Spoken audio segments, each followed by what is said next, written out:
Yo, how's it going, folks?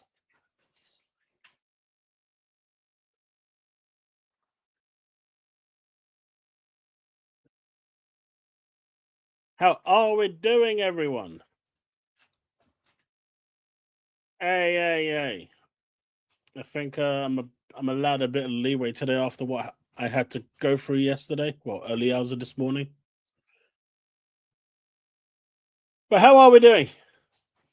T-Gun, Bullets, Ghosty.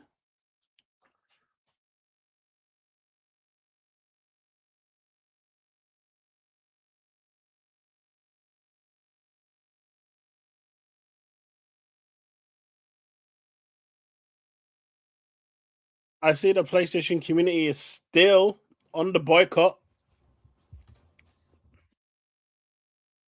And now they're doubling down on some random data.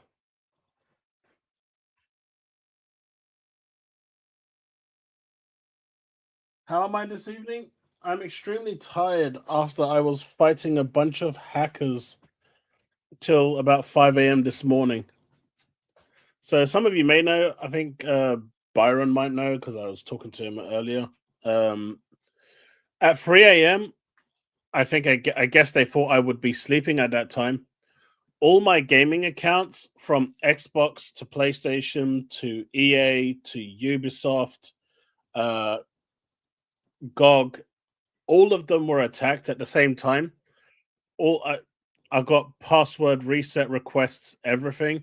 My Ubisoft account got logged out. The whole works basically. All of my gaming accounts got attacked at the same time last night at around 3 a.m.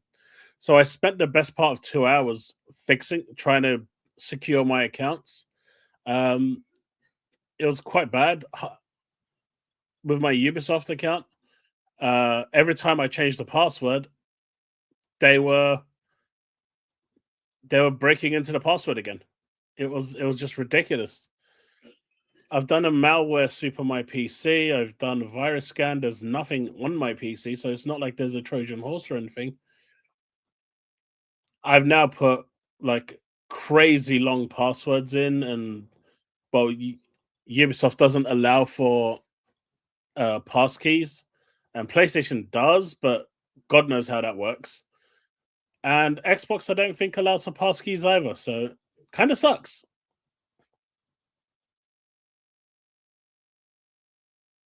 Gears of War E Day will release on xCloud.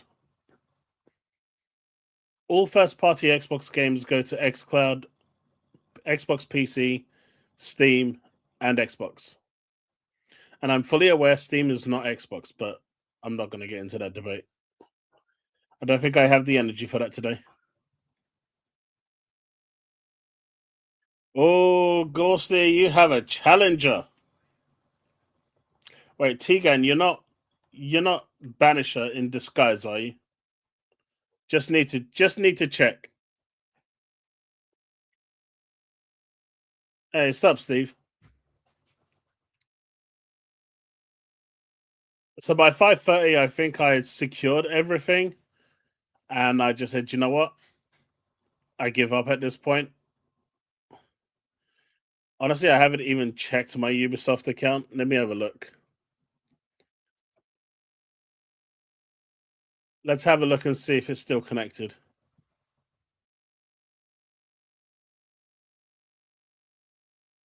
Okay, at least that's fine now. That was getting logged out. Every password reset. It was crazy.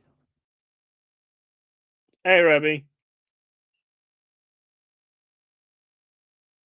Outlaws is a good game. I don't understand why people hate Outlaws. I mean, I know they've done a lot of fixes to it and changes and quality of life updates to it, but I really enjoyed Outlaws even during its standard launch phase. Robbie, I'm a little bit tired, but I'm doing well.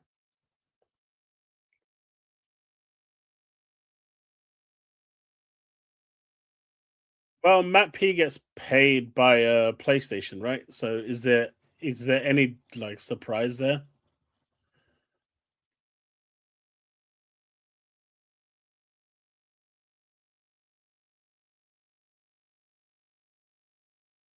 What do you mean the baldest lounge? I got hair. Steve, tell him I got hair. I haven't played Assassin's Creed Black Flag, but people are saying it's good. It's amazing, dude. I gave it a solid 9 out of 10. I love the way you can play it the way you want to play it. You don't, if you want to engage in the side content, which is good content, by the way. I'm doing some of it in my own time, but if you just want to play through the story and dabble in a bit of side content, do a little bit of exploring, the game lets you do that and doesn't take anything away from the experience either. And it's such a good game. Am I sad Argentina lost? No, I was overly ecstatic. I was cheering for Spain from beginning to the end. When that red card came, I was overjoyed. And when that final whistle went, it was like England or Turkey won in my celebrations. I now know how it feels to win the World Cup. Hopefully that gives some indication as to how I felt during that period. Now, there was a lot of injustice with Argentina. I did not want, that would have tainted everything. I did not want that. That red card basically turned around and told Argentina, you need to calm down now, and they did.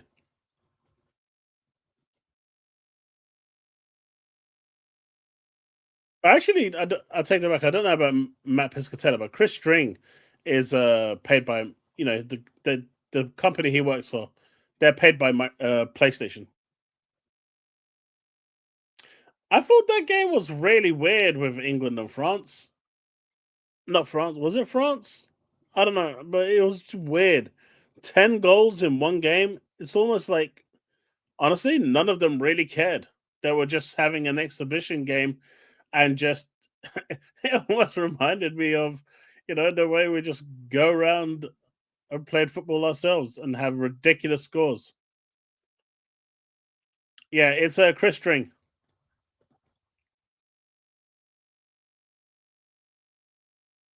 Yeah, but third place just means nothing, right? That game didn't even need to happen. You only care about one, and that's the winners, and that's it.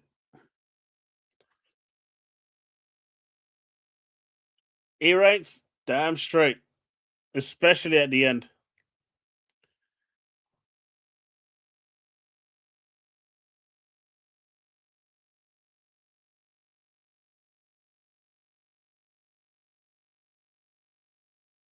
I hope so, Rabbi.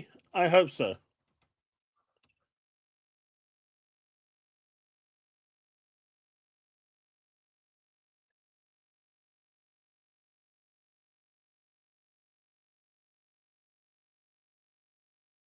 Japan sales chart shows the base PS5 with the disc is outselling. With the disc is outselling the.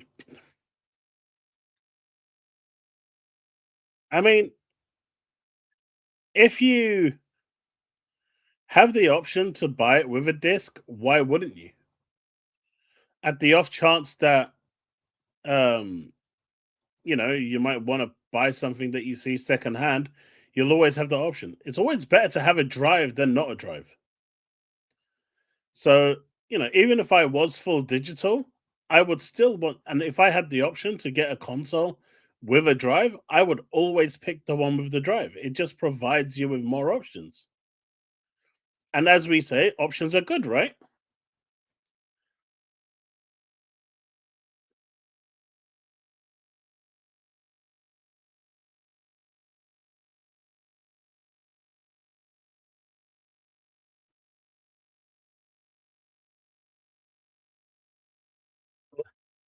Hey, Ranks. Uh, that's funny.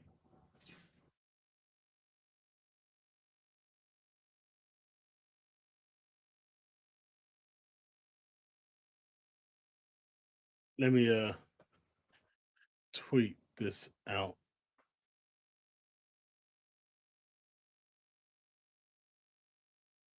Doo-doo. Doo. By the way, I think I might have figured out that audio problem with Twitch earlier today.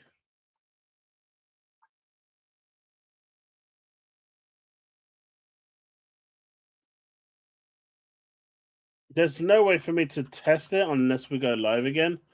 But apparently, it could be because I had spatial audio on my headset, and that doesn't translate well to streaming.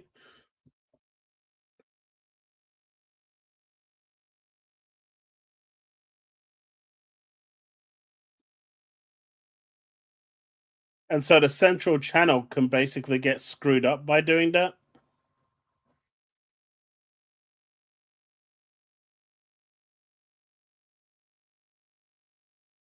So it's possible that that was the reason.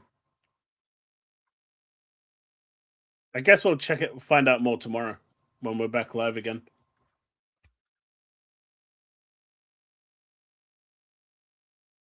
Did you guys see how? Oh no! Where did it go?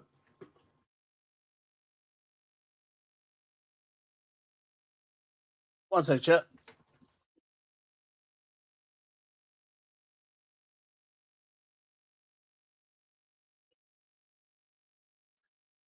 Can't lose this.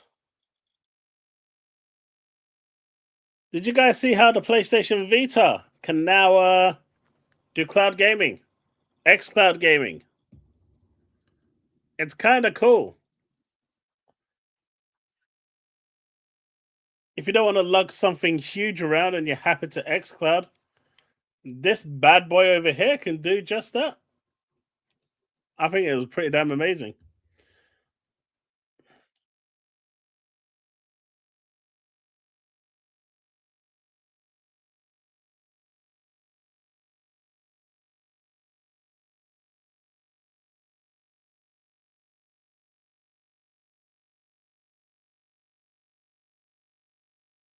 But let's start with the first piece of news. And I guess it's going to be the main piece of news for today. And that is, of course, Matt Booty. Everyone's favorite Matt Booty. So it looks like, Gears of War is being used as a guinea pig. I mean, rightfully so, right? It's not like it has the prestige or the caliber or the greatness of Halo. So using Gears of War as a guinea pig probably is the right choice. I don't think anyone will disagree with that, right, chat? And Clockwork Revolution being thrown in there, although a weird one, not an unwelcome one.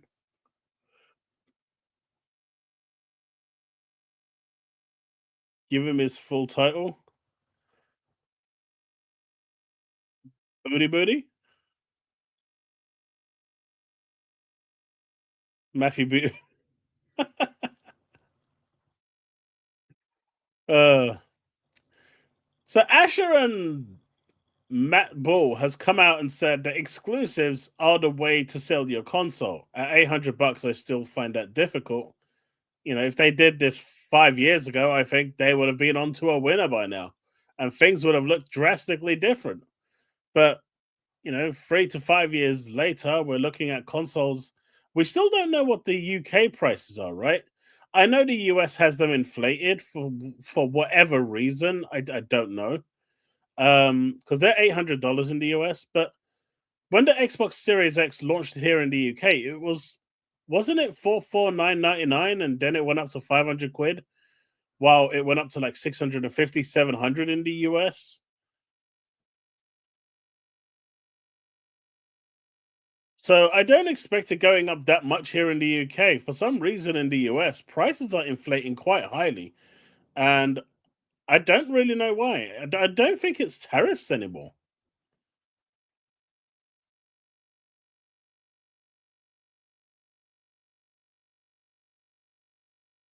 Sony still hasn't stocked any PS5 consoles, but there are plenty of Xbox Series X's stocked at Walmart. Interesting. I buy all my console stuff from Amazon. I personally get all my consoles from Shop 2. They haven't failed me yet, and they've been really good with me for the past generation or two.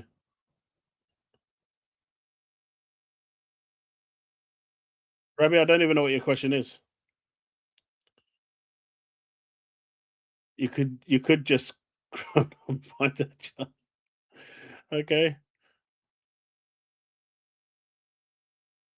but the one thing Xbox has failed to do time and time again is have a unified vision.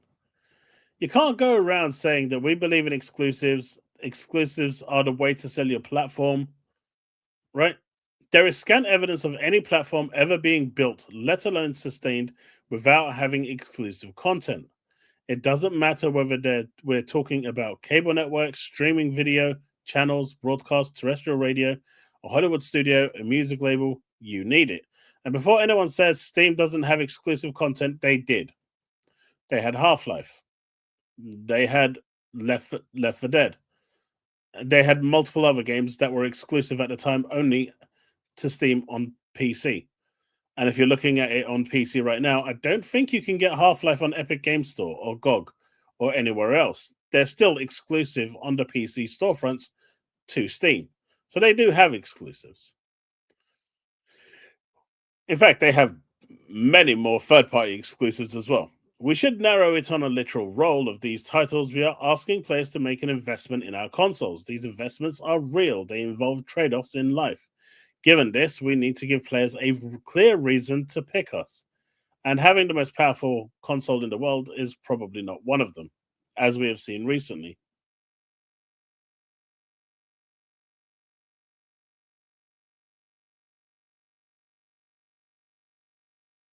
That's what we're discussing now, Revy. That's what we're discussing now. And so it's interesting to see how Matt Booty decided that he was going to go rogue with all of this and basically say, don't fixate on single player games. It doesn't mean that, live services are off the table, or, it doesn't mean that single players are not going to go anywhere. I feel like you need to be very clear with your audience or your consumers in what you're doing. And I've said this time and time again, right? And I will repeat this, and many of you will know this. If they want to go third party, I think they should go third party. If they want to go exclusive, which is my preferred approach, they should do it properly. They shouldn't half ass it by this is a case by case. This is, based on discussion. Because the moment you leave it up to question, every game until it's announced that it's not is going to PlayStation.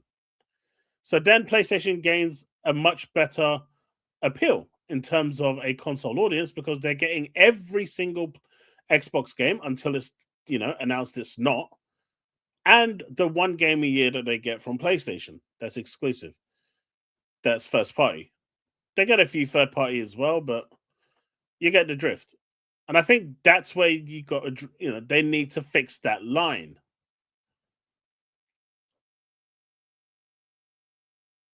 I think Matt Booty just needs to get in line, Rebby.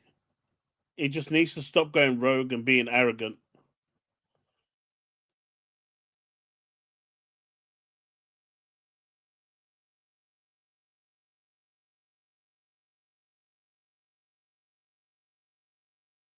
Exclusives are outdated, King.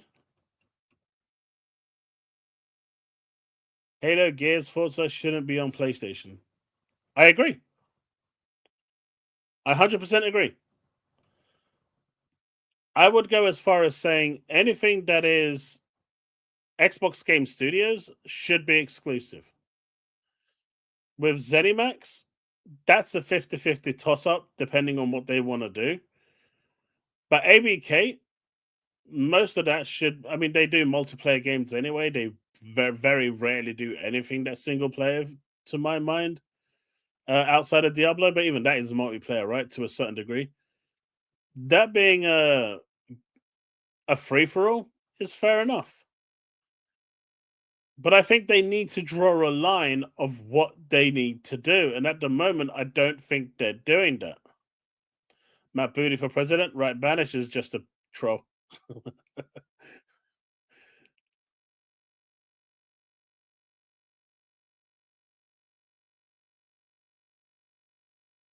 Chat text? Which chat text are you talking about? The one that's on screen or through the app? And if it's through the app, I have no idea. I know they've been doing a lot of things change. They've changed a lot of things, but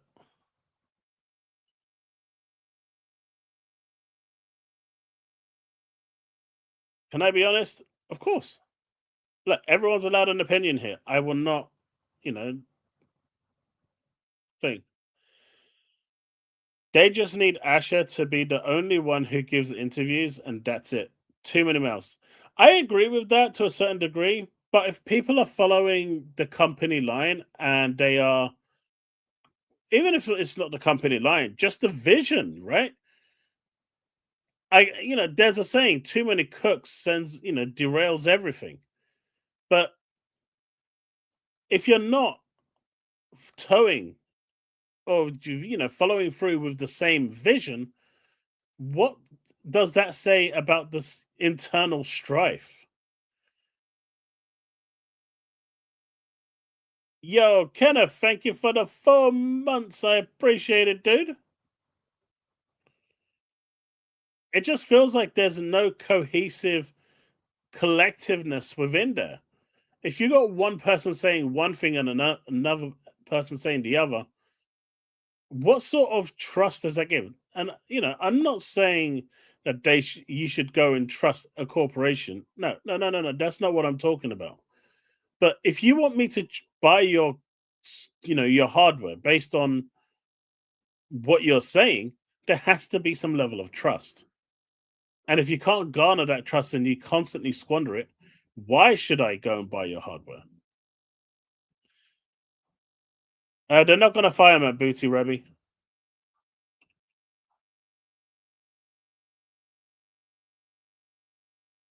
right?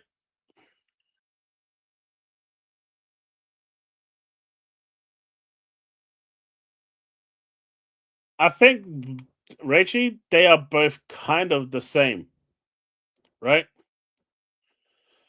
If you know, exclusives, I do believe do matter. I think they're a unique selling point. But games skipping Xbox, big or small, is a bigger problem.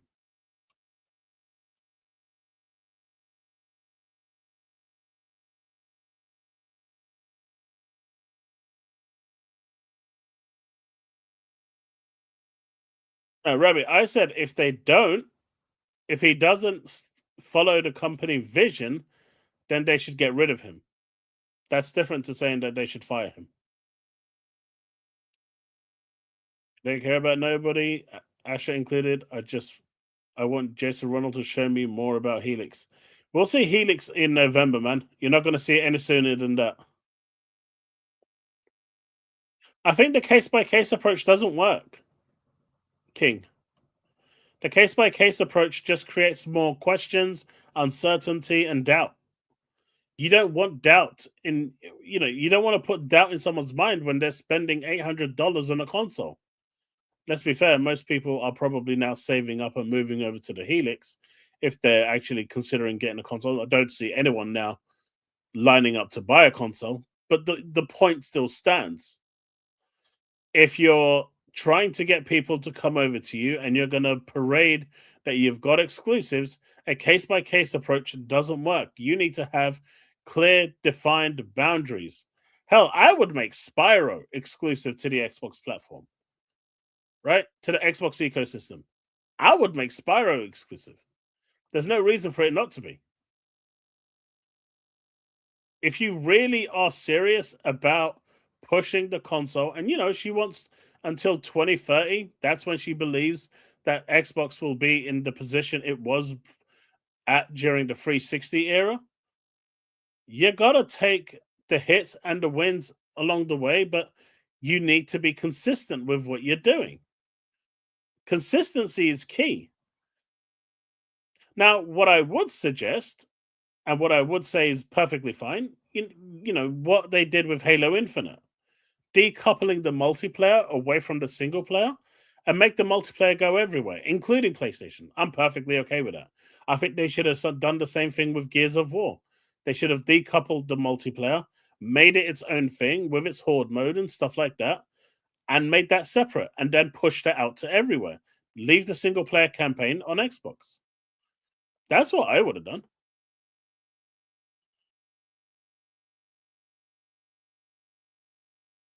Steve, that's very, very plausible. That's very plausible. I jump into it every so often, Rachie. It's not. It's. I think it's fine. It launched in a bad state. It's fine now. The 2032 issue only covers Call of Duty. It doesn't cover anything else. The only game that is being held, and honestly, I don't ever see them making Call of Duty exclusive. Hell, they won't even put the damn thing on Game Pass. What makes you think they're ever going to put it make it as exclusive? Hey, look, a clock strikes correct twice a day at the very least. Steve can have at least 2 good ideas per day. This was one of them. He's got one left.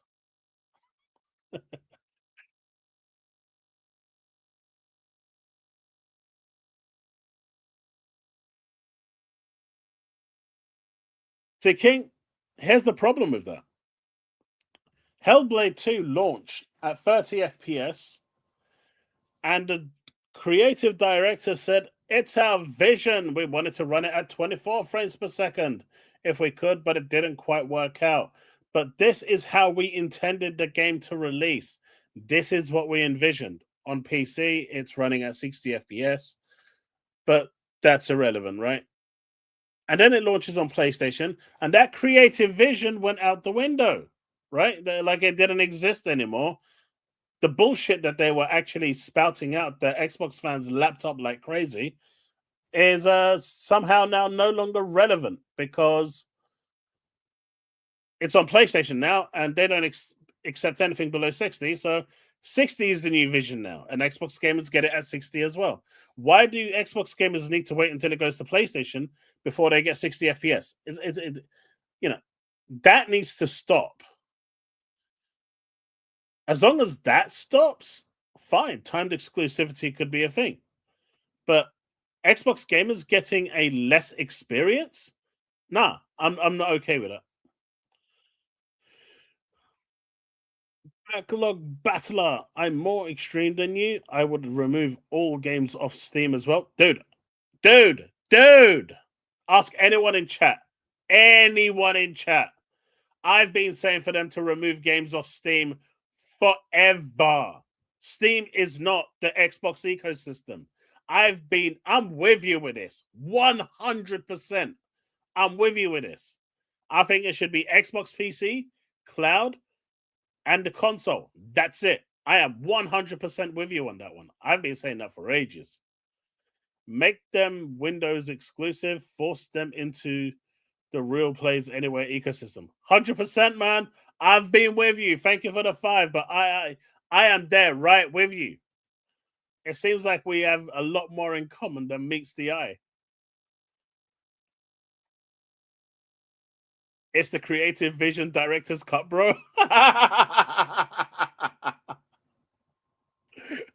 Okay. That's good. I like it. I like it, Bruno. I like it. I like it. I like it.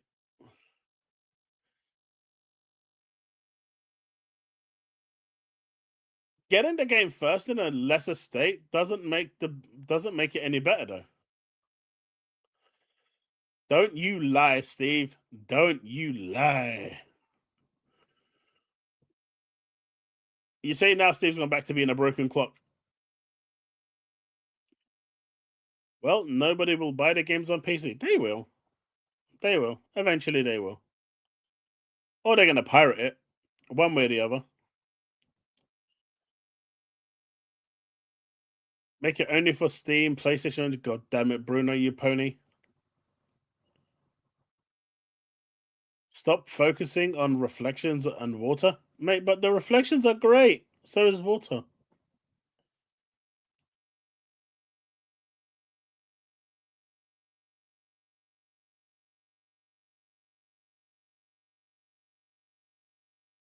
I feel live service games should be everywhere. That's my opinion. And the only reason I say that is because the more players you have playing live service games, the more likely you are in order for that game to succeed. It's really that simple. Live service games don't do great when they're on their own.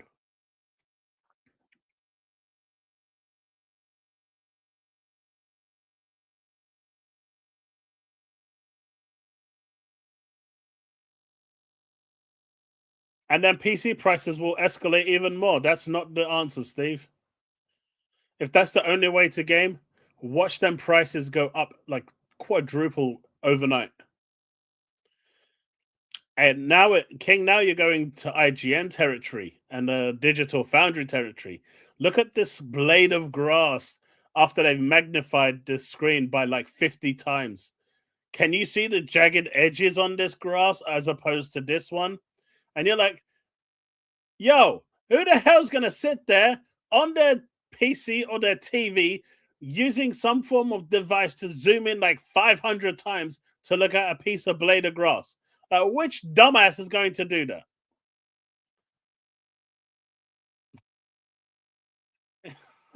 I'll never understand those comparisons.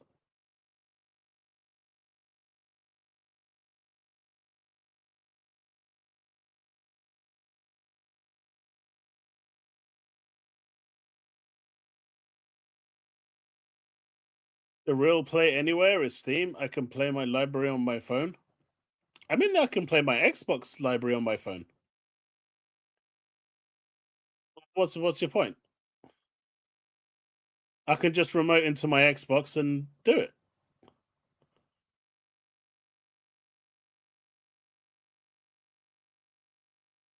Hell, I can play Xbox games on my PlayStation Vita.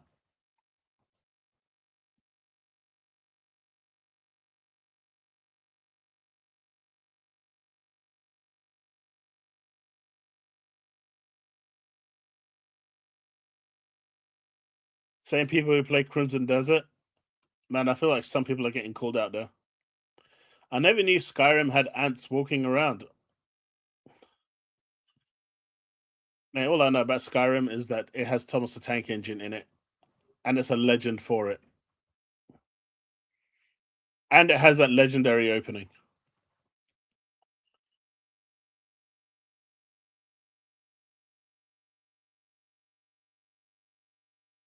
But yeah, this constant back and forth between the leadership, I think it just needs to end. It does more damage than what it needs to do. A studio lead from elsewhere in the portfolio had this to say: "We know that console exclusives aren't a silver bullet. They're not. They don't guarantee success, right? The game has to be good for it to be a success. If the game isn't good, then it's not going to be a success, right? It can be exclusive all you want, but if it's not good, it's gonna flop. Nobody is saying that, but what we are doing before wasn't working. The multi-platform approach. So clearly, something had to change. If this is a way for us to rebuild trust with the Xbox community and give players a reason to return home, then it has to be worth a shot. I mean, I'd go one step further and just make everything literally exclusive to the Xbox console. But that's they're not as crazy and senile as I am. They do like some money, I guess, at the end of the day.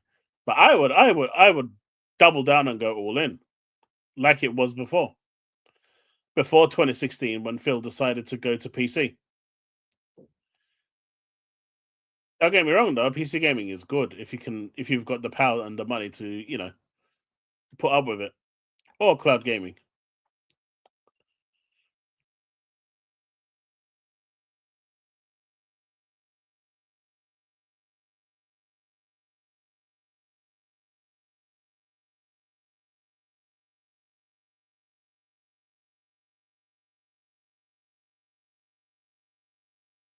Yeah, you see, a lot of people put a lot of stock into that. People buy one or two games a year, right? And I don't think people, I think that statement is so skewed in a way that it's almost designed to make exclusivity look obsolete when it's not. And I'll refer back to gacha games, for example. Only 1% of the player base, if that, are spending any money that provides these companies with billions of dollars a year. 1%. The other 99% are free to play. But that 1% spending those billions of dollars is what's carrying those games, right? And so, sure, if 90% of the player base is buying one or two games, but the other 10% is buying 50 to 100 games a year, that compensates for it. More than compensates for it, right? So, I don't think that that is a as black and white as they are actually saying is. There's a lot of gray there, but the data for that is being deliberately put in that way, so it's not, you know, shown to you how inaccurate that actually is. They never talk about the minority percentage and how many games they buy. They always talk about the majority player base and what they buy. They never talk about the other stuff because there's a reason for that. Because that would make the conversation look way different in landscape.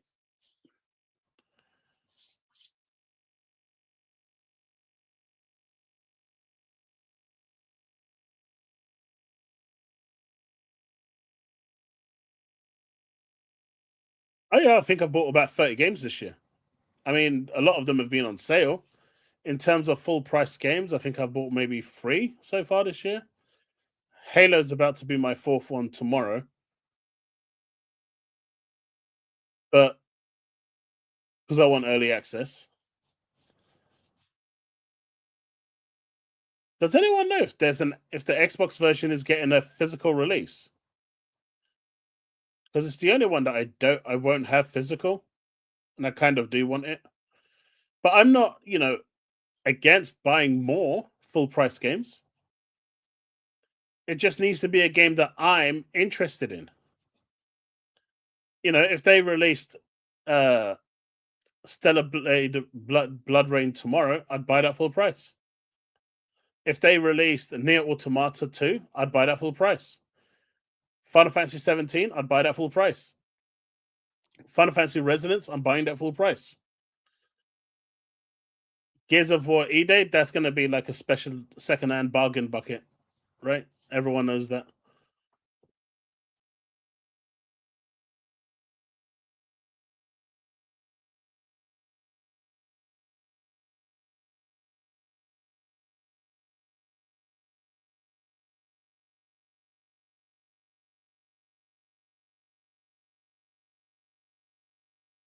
But I feel like, they just need to get in line and just talk about and just have a collective vision. As long as they've got that collective vision, then there's no problem. And these silly stories, deep silver Gears E-Day.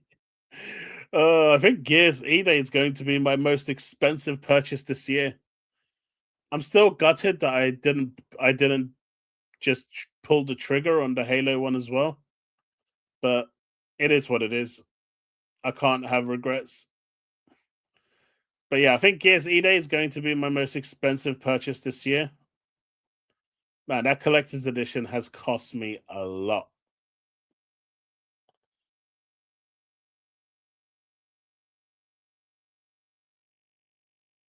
Haven't paid full price or pre-ordered anything since Diablo 4, and that turned out to be an insult to the franchise.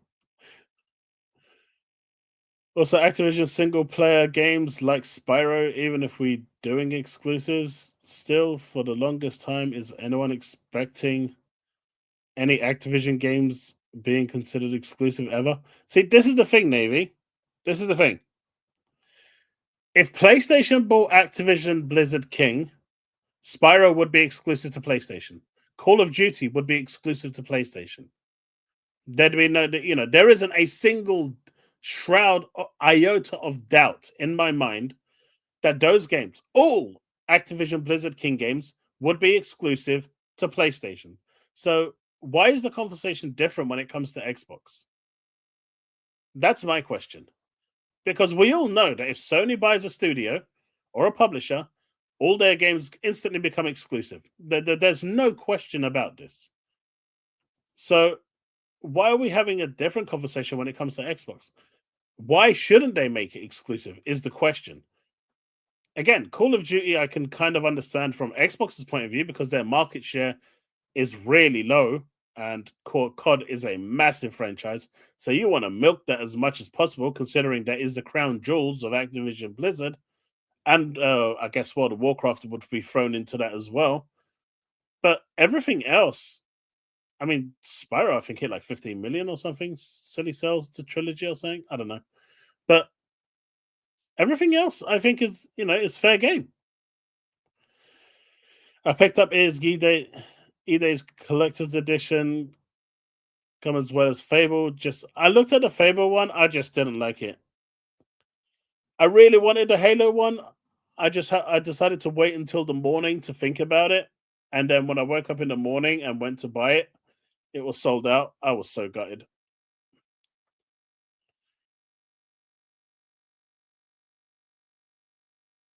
It's not about that, Steve. It's more I need to make sure I can put food on the table, pay rent, you know, give the little ones money for school and everything else that goes with it, right? It's more parenting and being an adult than anything else. Spending within your means is the point. I needed to make sure that there wasn't anything that I wasn't remembering or aware of that was going to be coming out of my account. So I needed to cross check. And at that time, it was just way too late and I couldn't really figure. I didn't really think that they were going to sell out that quick. I thought they would have a lot more, but they didn't. So, lessons learned. Lessons learned for next time. When they do a Final Fantasy one, just buy it. I won't put. See, this is the thing. I think because of Positron, the Helix is going to have a drive. I can't see the Helix not having a disk drive. Positron, to me, almost confirms that Helix will have a drive in one way or another. Whether it's an add-on drive or it's a built-in drive, although I kind of hope it's a built-in drive, because the way it's supposed to work, from what I've read and what I've heard as well, is that once you plug the disc in, it installs a digital version of the game on your drive. Pretty much what the Xbox Series X does right now. However, every so often you're going to need, unlike the Series X, which requires you to keep the disc in for whatever reason, um, the Helix won't need you to do that, but it will need you to periodically refresh the license. And in order to do that, you need the disc. So that's how they stop you from selling it or giving it to someone else. And so you need that disc in order to refresh your license. The duration of that is unknown, but if that's the case, you need the drive on the Helix. Otherwise, you're going to need to have your Xbox Series X there just to be able to do it. And that's dumb.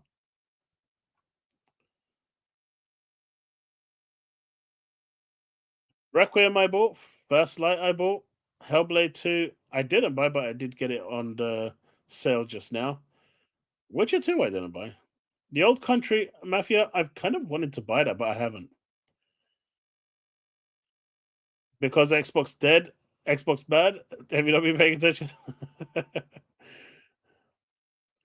Finally got around to playing Gears 4 and 5. My condolences, and glad I did because we'll save my 70 to 80 on E-Day.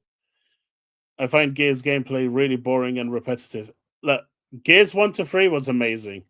4 was okay. 5 was just awful. 5 was really boring. I don't know what they did. The DLC for 5 was really damn good. The DLC for 5 went back to its roots, but the base game, I think they just tried something different and they just played it so safe that there was no risks at all involved with Gears 5 at all. And even that ending, that choice you had to make at the end, it just felt like, it almost felt throwaway.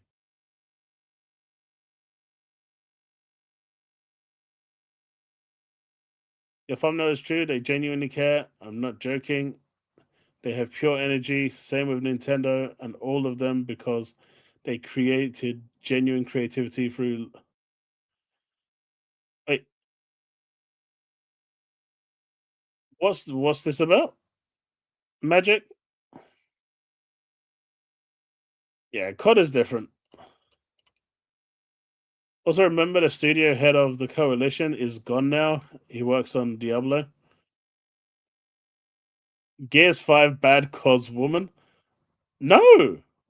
I just found it was boring. There was no agency to the story. It didn't add anything. I'm not even the only one that says this. It's pretty much universally accepted that it's the worst one in the series. Are you getting Metal Gear Volume 2 Collector's Edition coming out next month? I want to, Byron. Depends how much money I've got, but it is definitely one that I am looking forward to. I do have Volume 1, so there's that. But having Metal Gear Solid 4 playable on modern hardware is going to be quite nice. Disk drive will make Helix more expensive, but then Positron can't work.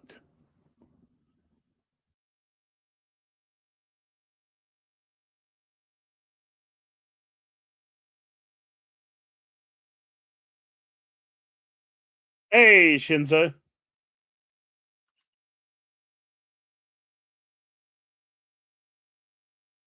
You don't have to be good at shooters, Banisher. You just have to enjoy the game.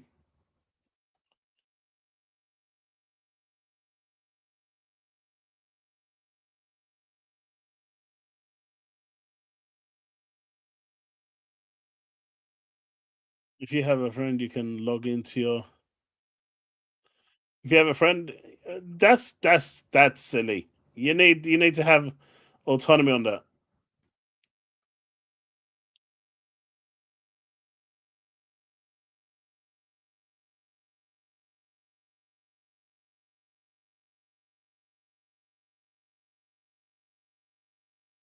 Damn, Shinzo coming in straight. See, I told you I wasn't the only one. Do you think they will still do a two SKU console? Just have one? I think they will. I think it will be a mistake because they clearly won't have learnt from the original device. But with the way the prices are going to be, I think they are definitely looking at that right now, and it would not surprise me if they did. Hey, did you know that Carmine was Steve's favorite character? Not Marcus, not Dom, not anyone else, but Carmine was his favorite character. Or I should say is.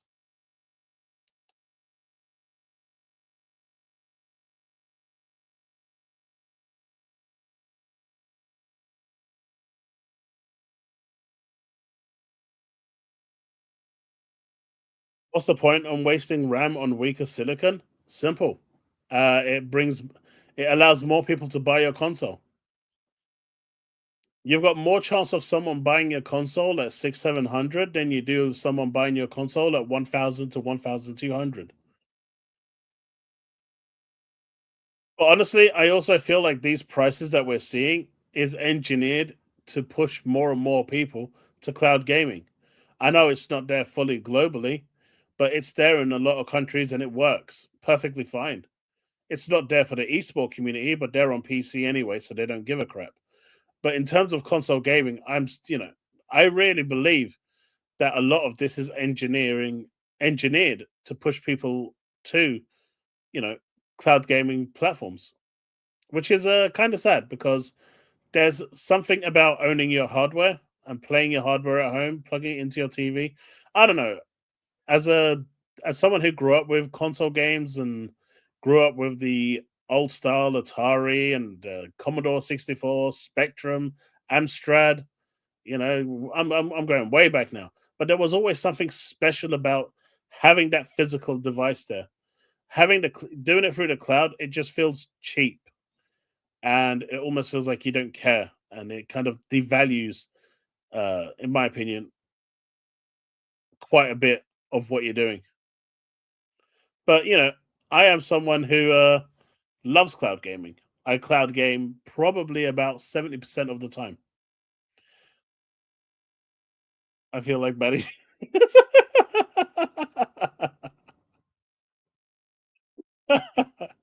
Oh god, I knew that was coming.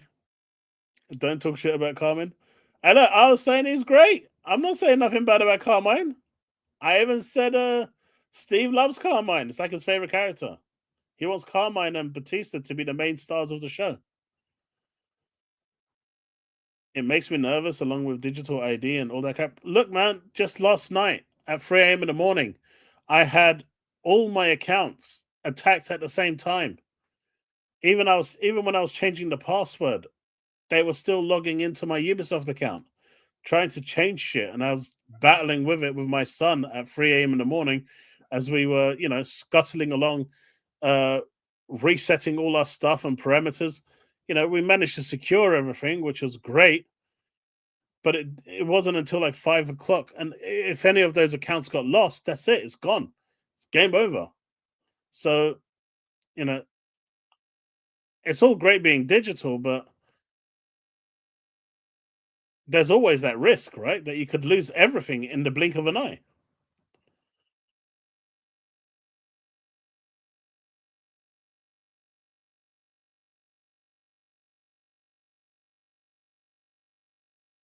Honestly, Tegan, I don't see the difference. Like, depending on the game, right? I mean, if it's a highly competitive shooter, like an esports, I get it. You need, as low latency, zero latency as possible. But for most games, I don't see a difference.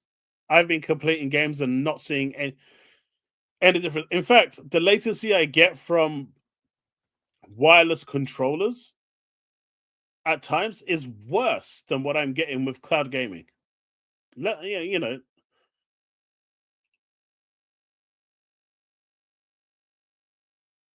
so there's that as well. Dom, Kate, and Dizzy are the best characters, and Dom lost the most. I mean, he lost his.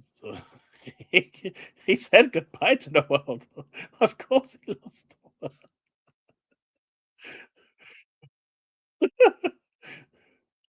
The guy signed off.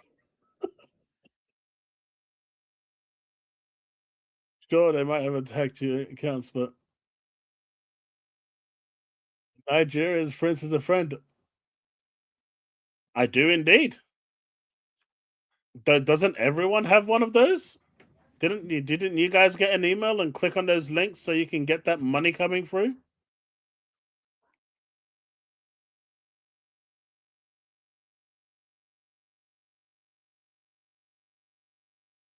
I just think they want it because they can control it. It's another way to control gaming. It's another way to control your hardware, and it's just, you know, you're seeing all these data centers propping up everywhere.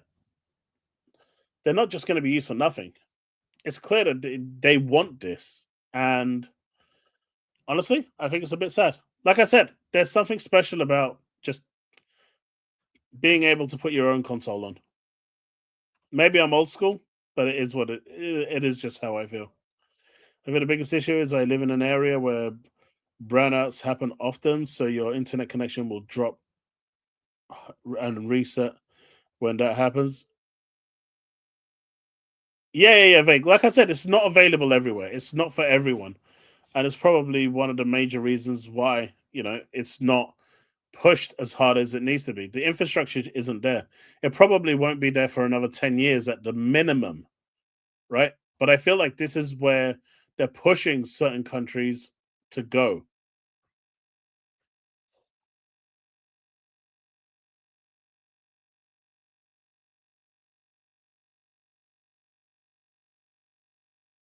What if I go and they made a Tactics 2? It didn't sell. Gears Pop didn't sell either.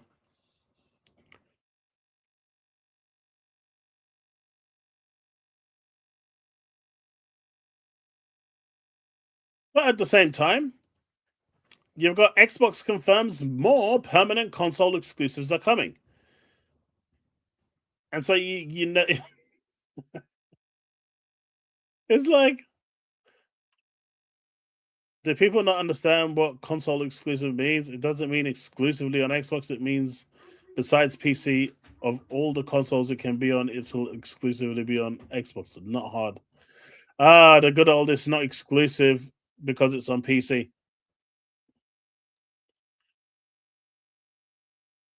You won't get people sign on xCloud when they give you the worst cloud. I don't think it's the worst cloud. xCloud has improved leaps and bounds. It's gotten so much better. It can now do 1440p, which is, fine for most people. If you're playing on your mobile phone, you don't really need anything higher than 1080. Most people won't need higher than 720, considering the bandwidth will kill you anyway. But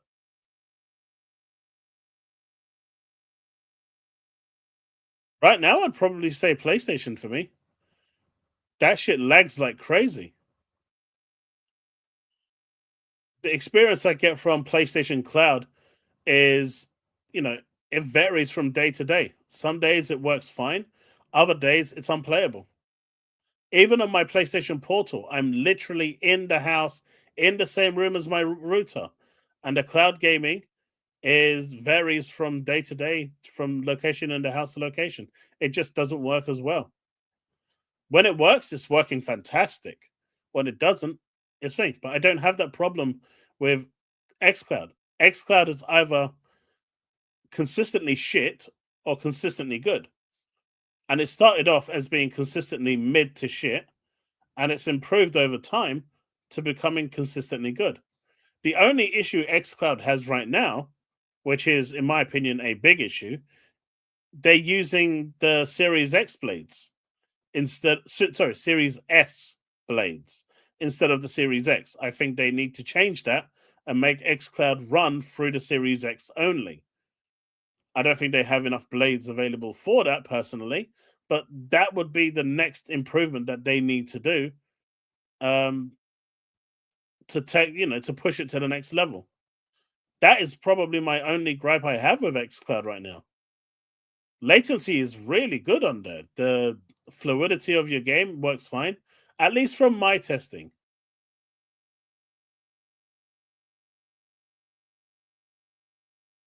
Enjoy your dog walk.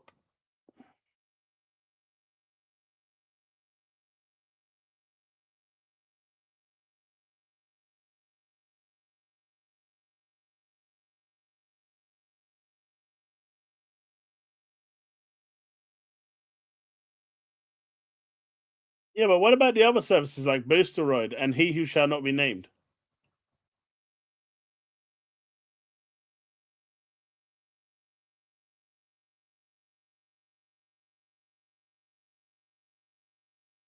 How is 720p upscaled to 1440p or 4K any better, Rachie?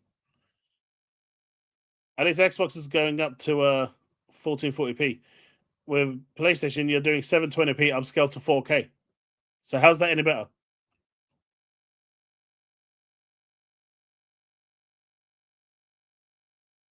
Zelda is about memory.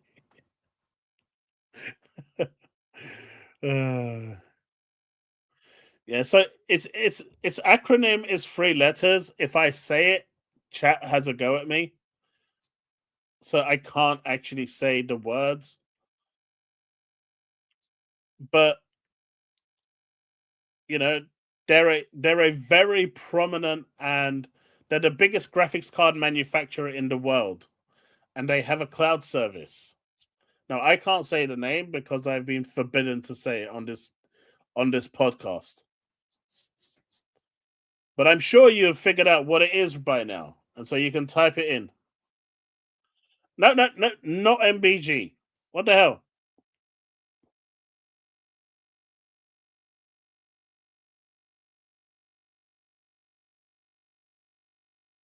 You're almost there. There you go.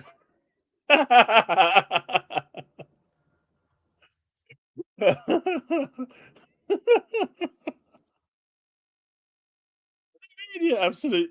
There you go. He said it, not me.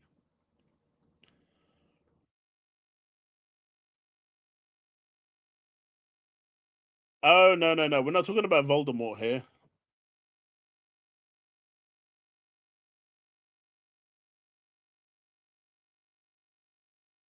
It's true. I should just accept it and move on. EA should be timed exclusive so the devs can get more money. The problem with that, King, is this, right? If you make it a timed exclusive, there's no point in making it exclusive at all. If you want to encourage people to come and buy your hardware, you need games to be permanently, and the big titles to be permanently exclusive to your platform and not be available anywhere else. If you make it available in other places, then you reduce the reason for them to buy your console. And if Asher Sharma is now looking to revitalize the console, build on sales and build on market share, putting your games on a timed exclusivity means that people are going to wait, whether it's a year or two, to get their game. And so that's what they don't want.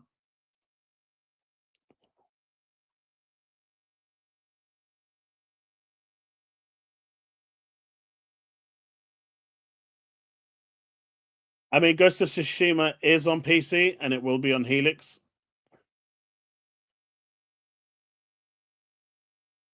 I mean, do you know who really needs money? Insomniac. They haven't released a game this gen yet. That's crazy. How are they? Sorry, not Insomniac. Naughty Dog. How has Naughty Dog not released a game this gen and they're allowed to just prance around like kings?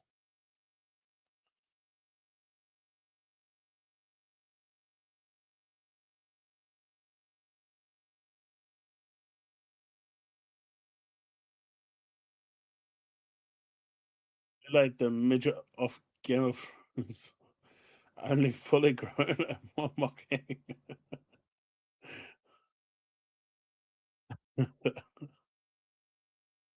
uh, yeah, Naughty Dog. Like, how have they released nothing this year and still they're okay? We have this over here. Xbox promises a third exclusive first party game is coming. So, what do you think that first party game could be? I assume it's either this year or next year, but what could it possibly be? And that Gears of War and E-Day and Clockwork Revolution will stay off PlayStation permanently. See, now that they've said this, right? Now that they've said this, that Gears of War E-Day and Clockwork Revolution will stay off PlayStation permanently. If they reverse this, that's it. It's game over. No one will. They will become the biggest laughing stock of all time.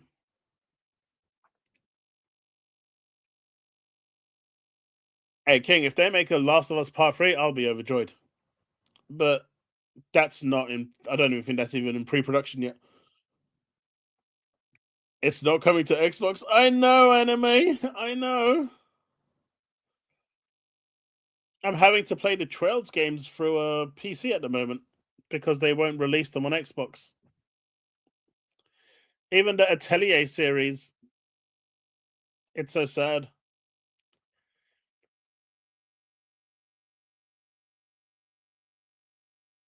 The game from elsewhere, isn't that some time off though?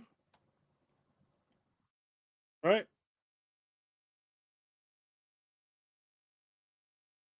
Feels like that is still some ways away.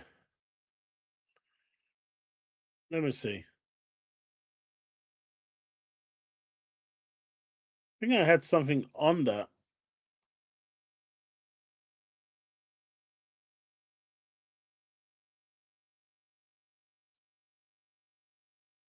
Maybe I didn't.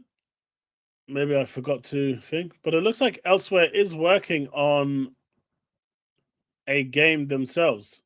Yeah, I guess I didn't actually I didn't have it. I didn't put it on here. Yeah, it looks like Elsewhere is actually working on a project, but I don't know if that's going to be ready within this or next year. And I believe the next exclusive that they're talking about isn't further away than 2027.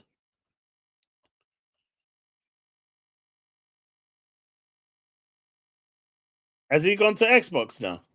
I really feel bad for him because he got Jamie Act or whatever that idiot's name is. He got done by him in like a kipper. His quotes were so it was so chopped up to make him say something he didn't say. It's crazy. Nah, he didn't, Rachie. That was Jamie's act. That was Jamie's act. You know, just watch the video and look how much it was chopped up. There's so many chops here and there. Jamie does that deliberately to get people to look, you know, like they're basically pushing a different agenda. He done the same thing to me. He done the same thing to Destin. That guy is an absolute cunt stain. I hate him. I hate him with a passion. That is the one guy I absolutely hate without any disregard. You know, that is one guy I hate with prejudice, which is why I blocked him. I don't want to see anything about that guy. His video is it was a stream. It was a stream. He was talking about it in his stream, and then that, you know, Cumstain decided to turn around and do what he always does in basically taking people's clips and then cutting it here and there, making him say something that is completely out of context to what he was actually saying. And so that clip then went viral, and then you had the whole PlayStation community rapping. I mean, you know, I'm not you know going to be the first in line to defend MBG, but I know what that piece of shit is capable of doing, and it was him. You know, doing a little bit of digging, I found out that the original video came from that, you know, shit stain.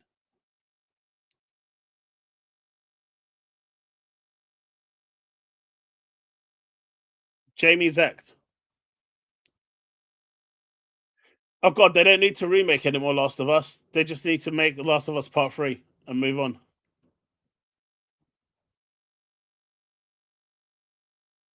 Well, what, Rebby? Let me see. I can't see what you're saying.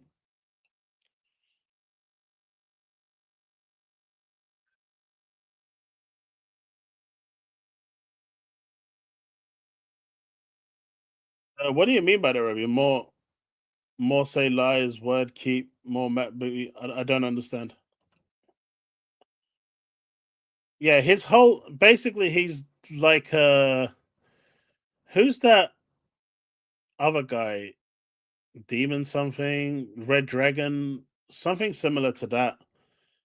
You know, their whole persona is to fabricate lies, clips, you know, take and manipulate clips and information by almost photoshopping some of them to make it look like they're saying something that they're not. It's just, yeah, he's another shit stain as well.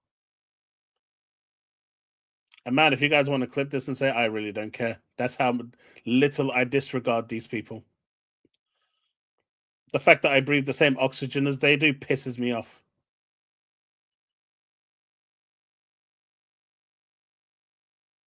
Demons baby takes revenge. Now, in The Last of Us Part 3, we already kind of know where the story is going. Ellie's story is finished entirely. She lost everything when she sacrificed everything at the end. That was her ending. She lost Dina, she lost the baby, she lost everything. Dina gave her a choice and she left. The new story will probably take place with God, I forgot the other girl's name now, and that little kid that she had over at the Fireflies. Because when you finish the game, the title screen changes and it shows you the base of the new Fireflies headquarters. So that is probably where the game will go. I know, Tegan, and it still pisses me off. Super Ultra Arcade Remix Hyper Edition Combo. Naughty Dog is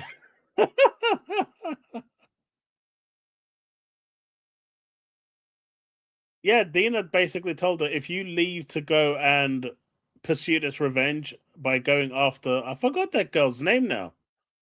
Someone has to be able to remember what her name is. Um she said, I won't be here when you get back. And she said, I have to do this because Tommy came back and basically told her that was all this for nothing. Me getting shot and all this. You promised that you would follow this through. Tommy guilt tripped her to the point where she basically felt like she had to do it. And she had to choose between Tommy and Dina. And in the end, she chose Tommy because Joel did mean a lot to her. And so she sacrificed her relationship. And when she came back to the house, as you remember, Dina or the baby wasn't there. The house was empty. Clothes were all gone. And yeah, that's how her story ended. Her sacrifice in the end was for nothing. Even if at the very end she realized that uh, killing that girl wasn't what Joel wanted, and that's why she stopped. She stopped because she could have killed her. Abby, that's the one. Oh, I love The Last of Us Part Two. More coming. Xbox news, new games, PlayStation. My booty say. No, no, that's not what he said, Rebby. He said that there's no criteria. It doesn't mean single players are off limits or anything else is off limits. Everything is on the table, which goes against everything that Xbox is saying. You're misunderstanding what's being said. Well, in general, lesbian couples never lost. Yeah, watch the ending. Go watch it before she goes off to the final area. It's all there.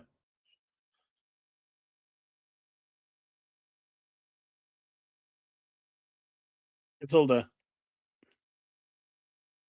But the company is less clear on principles guiding its return to exclusivity. We have a framework for these selections, including how we evaluate them. There shouldn't be any framework. Just have a set criteria and that's it. Xbox Game Studio games, exclusive. ZeniMax, if you want to make them exclusive. Live service, multiplat, fair enough. ABK, you want to go multiplat, fair enough. There, simple. See, they should pay me the millions of dollars in salaries. I'm doing their job for them at this point. I recognize that this approach is not obvious to all of our players. No, it's not. It's not. You know, obvious to anyone because you can't get people coming to your platform if they don't know what's coming. That simple, really.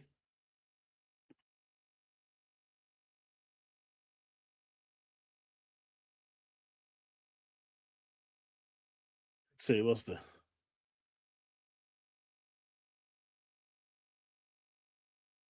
so? What game do you guys think is going to go to thing?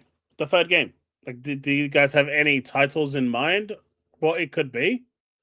The next exclusive game? Rabbit, they're not going to fire him. Any? I haven't heard of that game.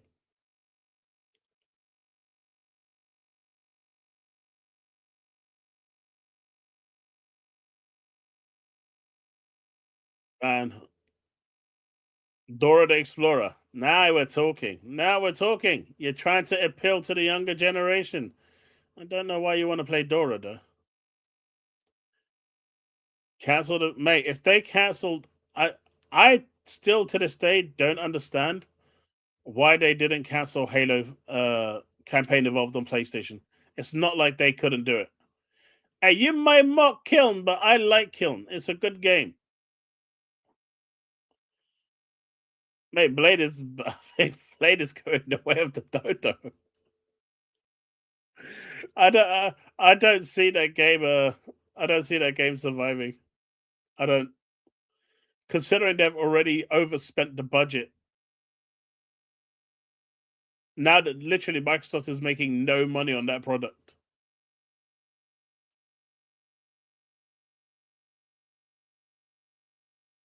See, for me, right, Fable is weird because I know people love Fable.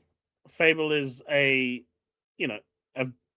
IP that is beloved to many. I just don't think it's got the brand power to push out an appeal to the wider audience. It's got its niche, and I think that's fine. But I feel like I don't know. I think the sales are not going to be up to their expectations with that one, and it's why I feel probably pushing that one might have been a good idea. But Halo should never have been pushed. Oh yeah, realist, 100%, 100%.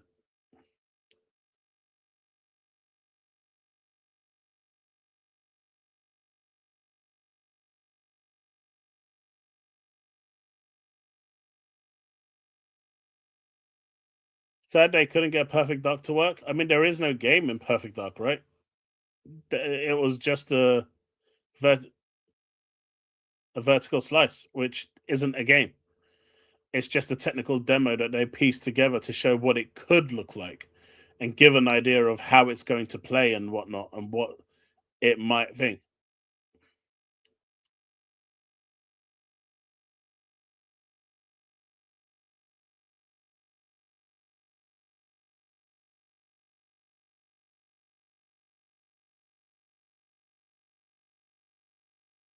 Rabbi, go ask Microsoft. I don't know. They're not going to fire him. I'm not the boss there, but I can tell you they're not going to fire him. Just like they didn't fire anyone else. Well, that's technically not true. They just got rid of 3,200 people. But still, they're not going to fire anyone else outside of the 3,200. Fable 1 is huge, but each successive sequel was less.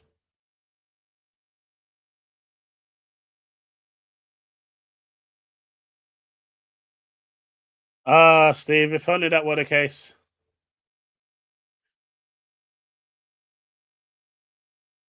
Things would look a lot different. The world would be a lot different. Ugh. There's some good news on the back of everything, despite the BS that's coming from all this uncertainty with Xbox and the fact that, they need to pick a lane and stick to it. They just need to pick one and stick to it and go with it. Xbox pledges to help anyone who's lost their account to hackers after one fan's case went viral. So, for those of you that don't know, a streamer or content creator's account went dead and apparently had a decent following, and his post went viral. And originally, they told him, "Your account is dead, closed, finished. You've lost everything." And obviously, it's not just your Xbox account on this. Your OneDrive is on this, so you got all your cloud stuff that's gone as well. Your email is probably tied to it too, as well, if I'm not mistaken. So it's not your MSN profile is big. It's not just your Xbox ID, but it was all gone, and they said you can't get it back. And so he posted on social media, and I posted about it.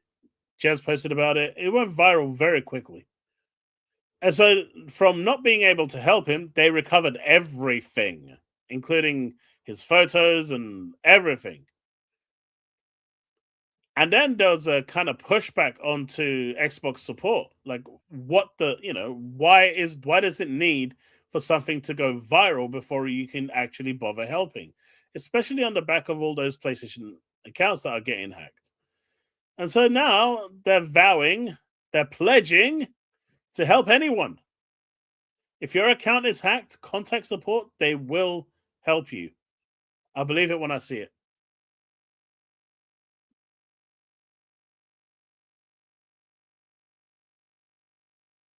Steve Hunt, I'll call you Huncho because we've got a Steve as well in the chat.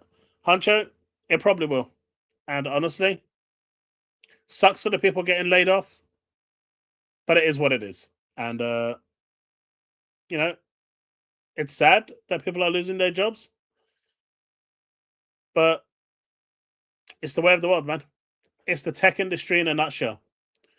Nothing in the tech industry is safe anymore, especially with AI looming in and becoming more and more oppressive and aggressive in taking people's jobs. So it's just the way it is. People need to be way more tooled up now rather than one spec per uh what's the discipline. A lot of people don't want to do that. You know, if they're a front end developer, they want to stay as front end. They don't want to learn any back end, and so they become instantly on the chopping block. It is what it is, man. People are going to lose their jobs. People are going to fake moan about it. People are going to fake cry about it on social media, and then a couple of weeks later, no one's going to care again.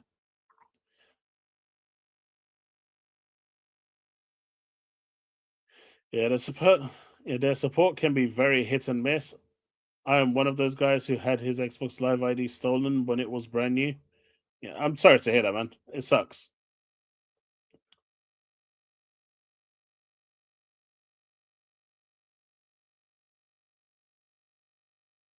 It should be, but it requires effort, Diablo. And most of these call centers for support aren't anywhere in the thing. I mean, I remember when what was it? What was that game that everyone hated? But me and my late friend really enjoyed it, and so we were playing it a lot on PlayStation. It had that murky water style graphics. Does anyone remember the name? I can't remember it. I can't remember the name. They did a Near Automata collaboration as well. Someone has to remember the name.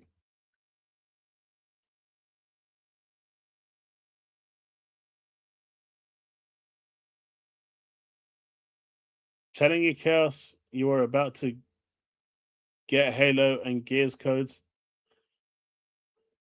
but the guy who had your keys got fired. No, no. Look, I tell you what, Ghosty.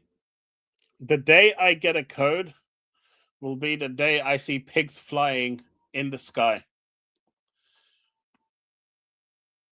That's all I'm gonna say. No one remember the game I'm talking about?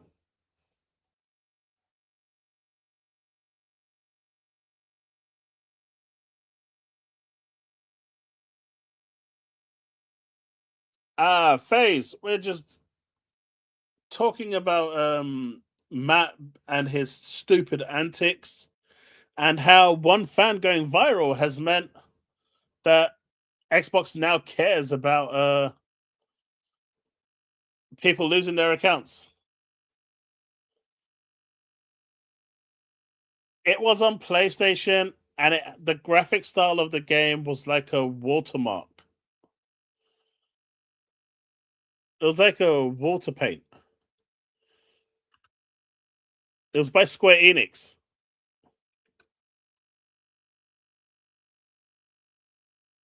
No, I'm googling it now.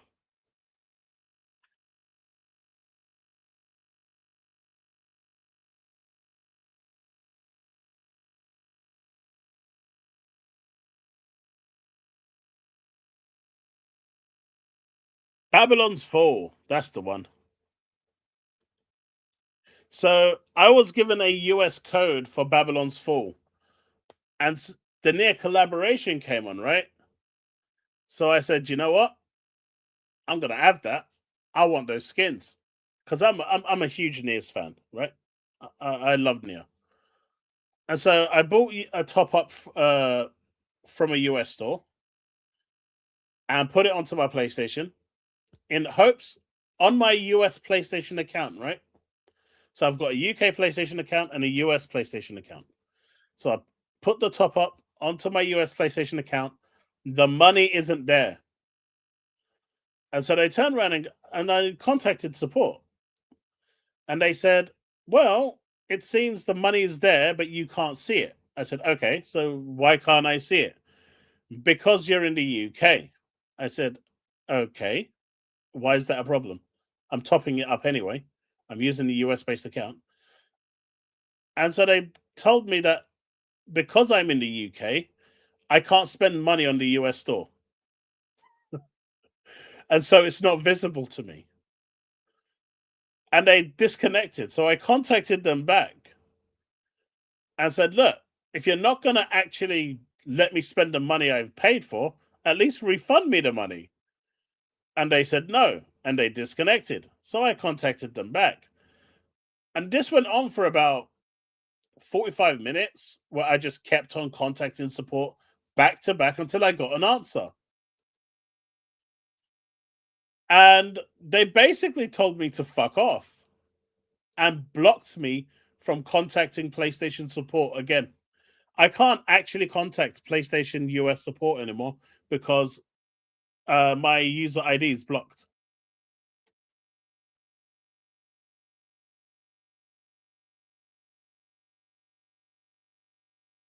Isn't Foam Stars dead?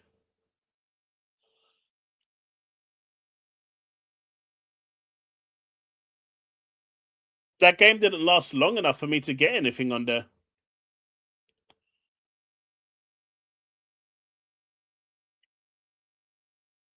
Yeah, like my US account is permed off, so I had to basically once I figured, I asked my friend in the US. I gave him my account details.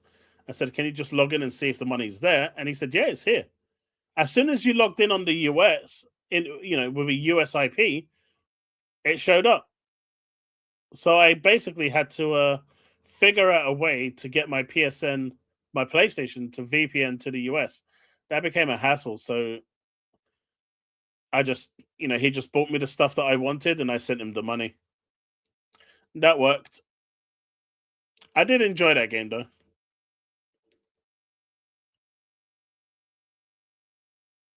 Pretty much serious. But all I was asking was for a refund. And they were like, "Sir, you've broken terms of service." I said, "What? How have I broken terms of service? You can't use a US based account in the UK." Okay, but I'm giving you money. Yeah, we don't like money. You see? In the future, we're going to do stuff that's going to prevent you from giving us money, and we're going to be okay with that. And so that's how it went. Foam Stars is alive and free? I thought that game died long time ago. They don't have any updates, do they?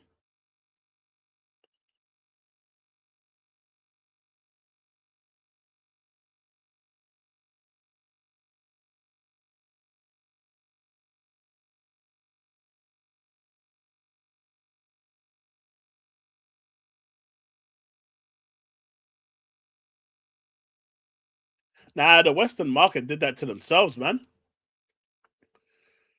The Western market, Bruno, did that to themselves. Oh, look, it's so much cheaper to manufacture everything over in the East. Let's do that and give them all the manufacturing power. What's that? We can't manufacture anything else in the West anymore? Oh, no. Well, I think we should try and do that now. Yeah, that's not going to really work out, is it? Where you're paying 5p an hour to a worker over there, you're going to have to pay something a lot more for workers over here. They could never go back to that era again. Uh, barely, but it is active. They're trying to turn it into a PvE game now, aren't they?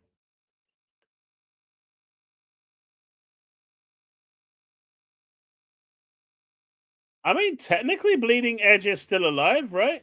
I think it's just I don't think anyone's playing it, but the game boots.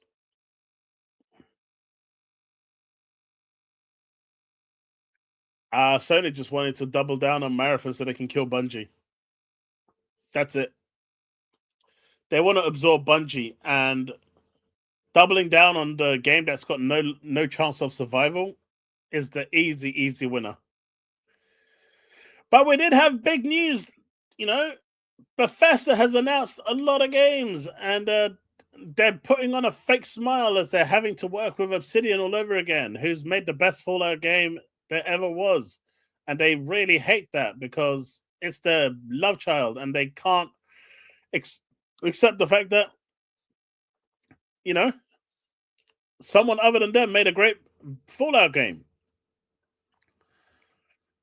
But Starfield continues to evolve. I really need to go back to Starfield. I've been saying that for like over a year now. But damn, over 1 billion hours to date. That's crazy. But you getting the newer Starborn expansion as well? I still need to play the Terran expansion, to be fair. I like the fact that these people are actually earning some money as well. That's really nice. I think a lot more games should do that. You'd see a lot more community involvement. Yeah, preferred 3 and 4 to New Vegas. So I started playing 3 not that long ago. It feels like a lifetime away now. But there was always that talk about a remastered 3 that modernizes it. And then they're like, "Oh, it's going to shadow drop. Oh, it's going to shadow drop. Oh, it's going to shadow drop." And it basically put me off playing the actual game that I bought. I mean, don't get me wrong, it was dirt cheap anyway, so it doesn't really matter. But that notion of it's gonna drop, it's gonna drop, it's gonna drop, actually physically put me off playing Fallout 3. And now that they've announced that it's coming probably next year, I'm just gonna wait until next year. Because it's obviously gonna, you know, shadow drop on the anniversary. Naughty Dog is remaking Uncharted 1. Why? The only reason you'd do that is to put it on PC.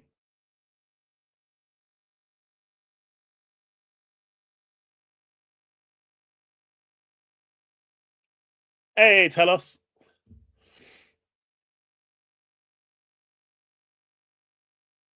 Uncharted 1 was rough around the edges. It wasn't until Uncharted 2 where they actually picked up and became a lot better.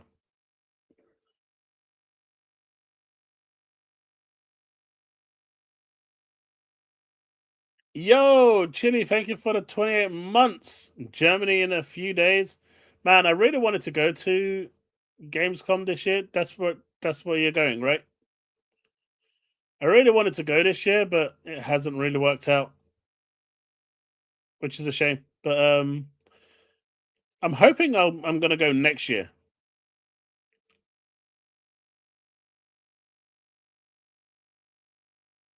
The only first game I finished.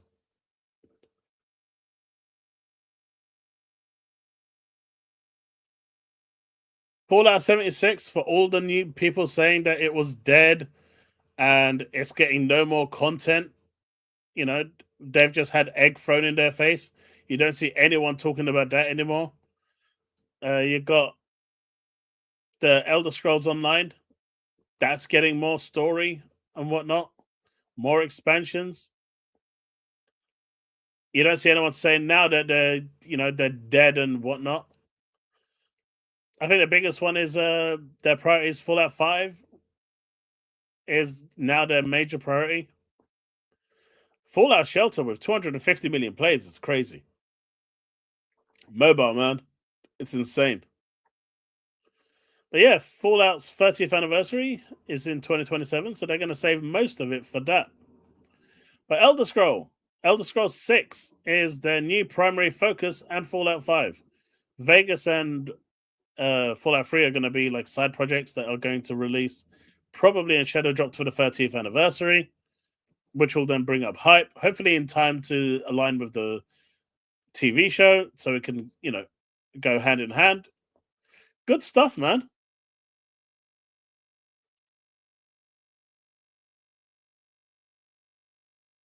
I saw Doomsday. I thought it was okay. Nothing special. I haven't seen the Spider-Man final trailer though.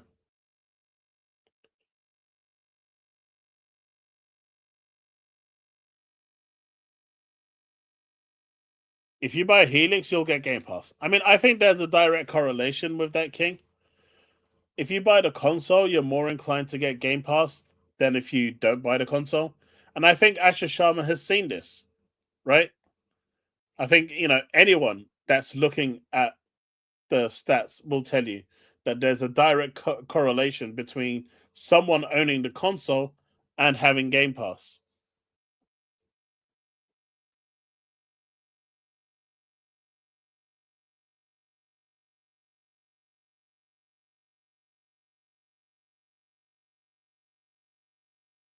Oh, really, Ghosty? Yeah, I haven't seen that one.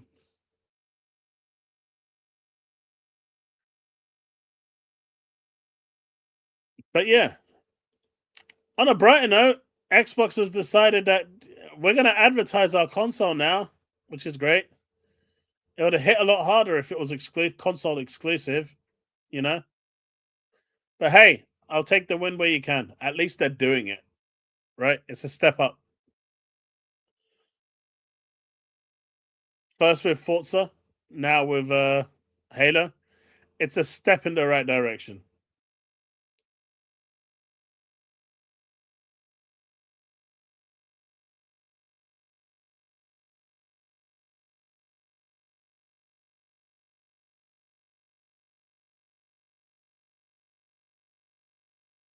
Come on, Steve. You know Halo is better than your Gears.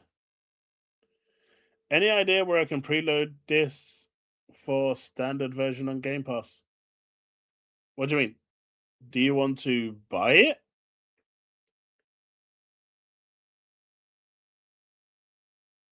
Like for cheap? Or because you can probably preload it off the Xbox app, right?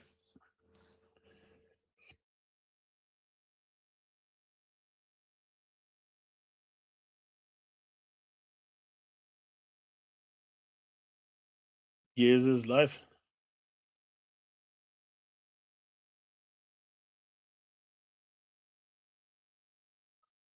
I mean, that's going to be PC prices by the end of the year, Steve. So it's not really any different, is it? Consoles will still be cheaper. Although the line is getting so very thin. But again, you're looking at, you're looking at the American prices. We don't know what the UK prices are.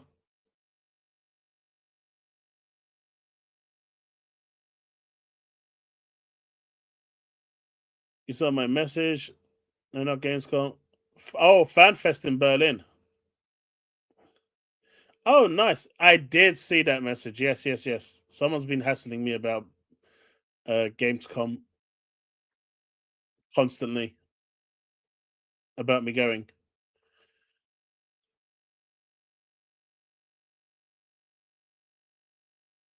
So that means PCs are going to be 100K, Steve. Jesus.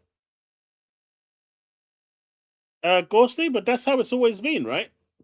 Consoles have always been cheaper, and it's a cheaper entry, whereas the PC is for the enthusiast, those that want, unparalleled power. Even though the majority of people play on machines that are less capable than consoles anyway, they have the option to change that. Yeah, I might go to the next one in the UK, Chile, but again, like it's so expensive. I think Square Enix really did just not do it right with the pricing that they have.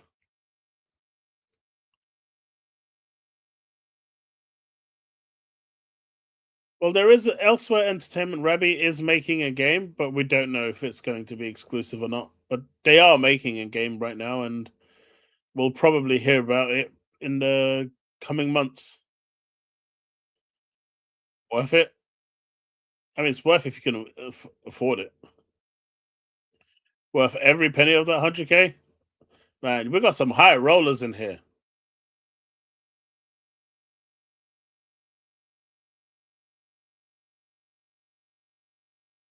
If you're playing on a PC weaker than the current consoles, just leave a console. Dude, the majority of PC gamers are playing on devices that are weaker than console. That's the point. Dude, the Steam machine is more powerful than 70 odd percent, or is it 80% of the current machines? And that is weaker than the base PS5 and the Series X. Right? Like we all talk about how PC gaming, you know, people say like, oh, it's the best and all this, but the majority of people don't game on a high performance rig. They pretty much game on something that can barely power on. The Steam charts show this.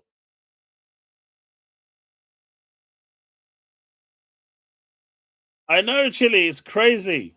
But man, the last fan fest I went to was amazing. I had a great time. It was awesome. I went with my kid to it, but I think they charge like what £185 a ticket now. That would be like £400 with just ticket prices here in the UK. And then that's included like the travel to get there and back. And then whatever you want to eat there as well. You're looking like a £500-600 day out. I'd rather spend that on waifus in a gacha game. Nah, I'm just kidding. Uh,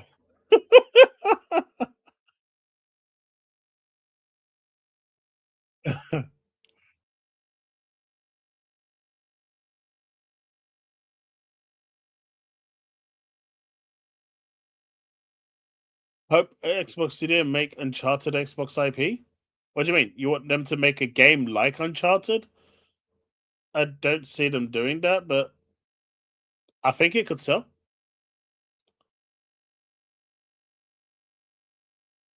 Booty says games that already on PlayStation is going to continue going there. So that means, yeah, that's the thing. It's a dumb thing to say.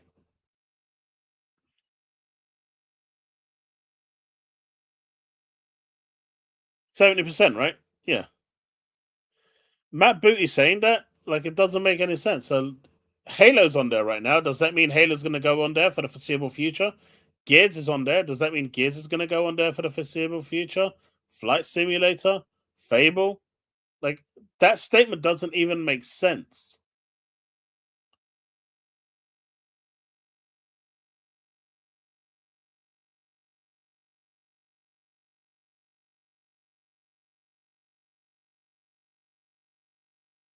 Yeah, but like I said, it could work. It could work. But you've got Tomb Raider already. I think that market is pretty much saturated. But I think they should stop, pushing AAA games and more focus on the AA experience because that's where I think the money is right now.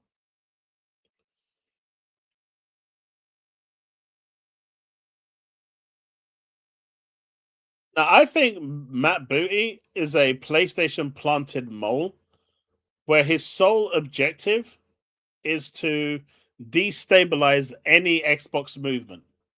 Nothing is going to convince me otherwise. I believe that is his primary objective.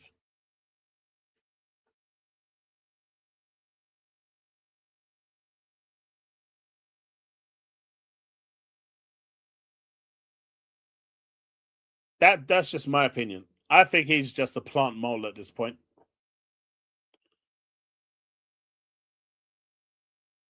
He had good intentions at the beginning, and because he realized that no one was listening to what he wanted, because at the beginning he wanted to outspend PlayStation, right? And they could have easily done that.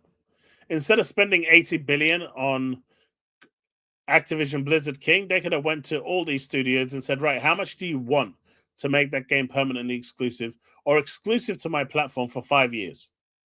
And I guarantee you it would have cost them less than 80 billion. But do you know what it would have also done if they had all these games exclusively on their platform? You would have had all these studios not skipping Xbox. You would have had the platform gaining much more traction and being way more popular.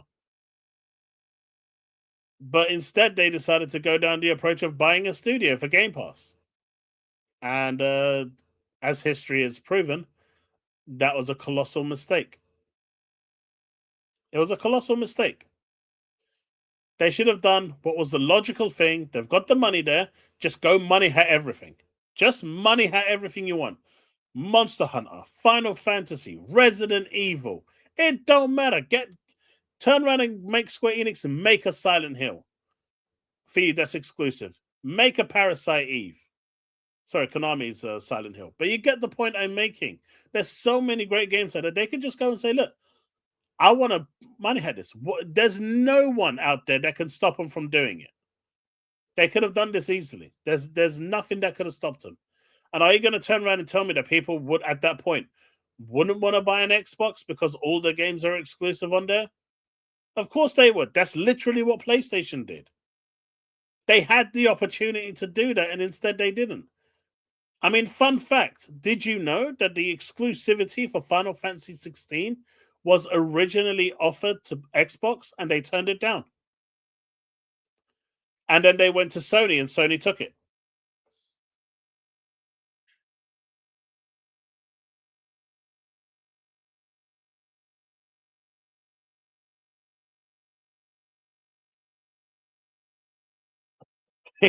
And now, okay.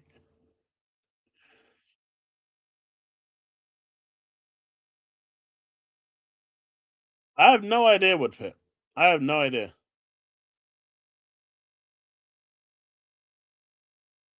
Matt Booty is actually the last guy at Xbox who wants to who wants to. I don't know. Not the way he talks, he doesn't. Or the studios that they did buy, they just have gone through a test period before purchase. The hit game, and we will acquire you. Anything, man. I mean, I don't think you need to acquire studios in order to get games. I think this whole acquiring phase was, uh, you know, I think this whole acquiring phase came on the back of Phil doubling down on Game Pass, which was obvious. The more value you add to it, the idea is more people are going to want to go into it.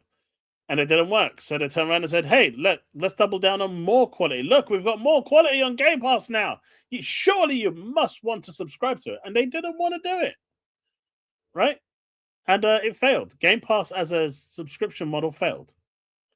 And that is why now you're seeing a lot of repercussions on what that failure looks like. And Game Pass, in part, is to blame for it. It is, as we know, is to be self-sufficient and not rely on Microsoft bankrolling. 100%. That is the number one reason right now why they're doing it. And because Microsoft's margins are as low as 3%, they can't go full exclusive right now. That could kill the company. That could kill the studio entirely, right? That could kill the division like completely. So they need to be a little more strategic in how they approach it, but they can still have set criteria for people, because if you want people to support you or buy your hardware or jump on board, people need to know what games are going to be exclusive. Otherwise, they'll go the other way. Because until officially announced, everything is going to PlayStation. That's the motto that goes on out there. A retailer will tell you to buy a PlayStation because all the games, until said otherwise, are going to PlayStation. Why would you buy a platform that's restricting having less games?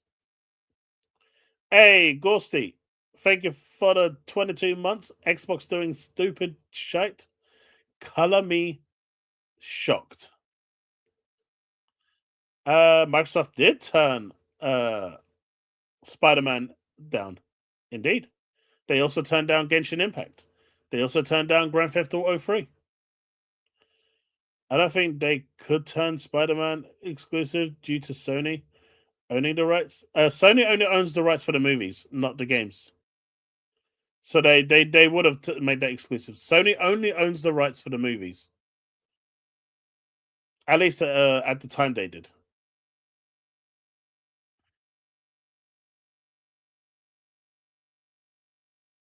That's why they bought ABK. Hasn't really helped. No, I get why they bought ABK.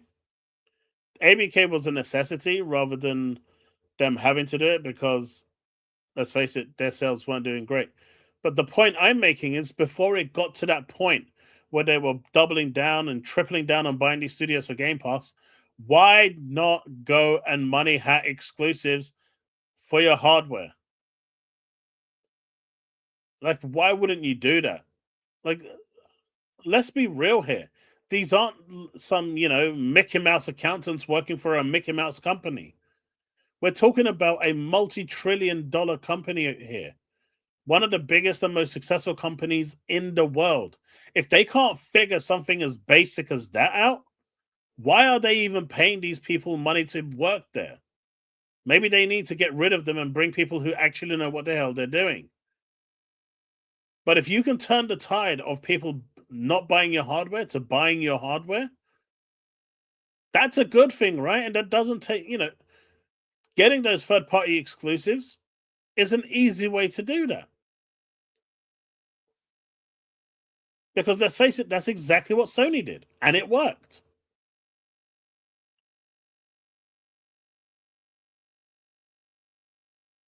I expect, Ralph, Halo to sell more on PlayStation.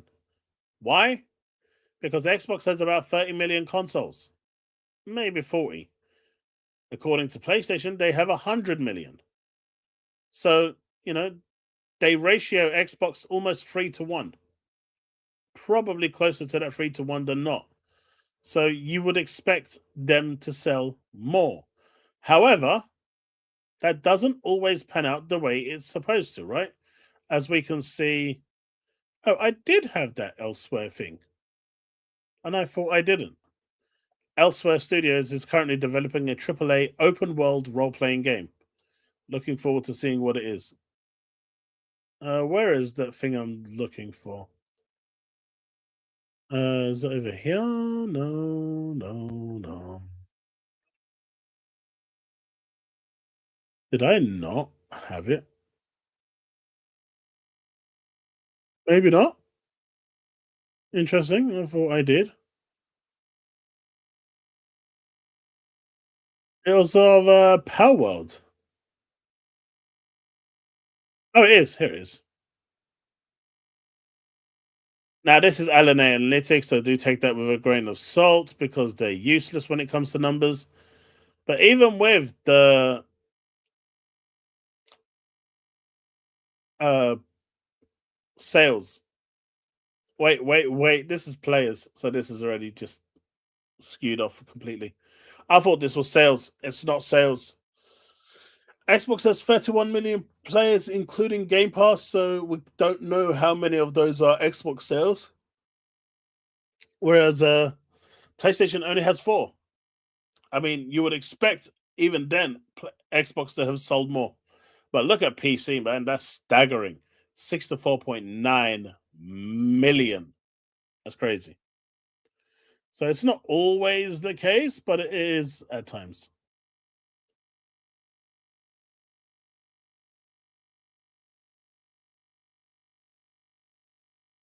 Multiplat didn't grow the business.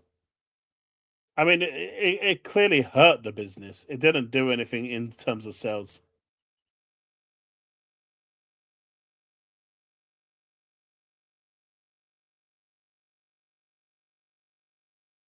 Yeah, once the ABK came in, it was at 58 or 60%, I think. It was 60%, right?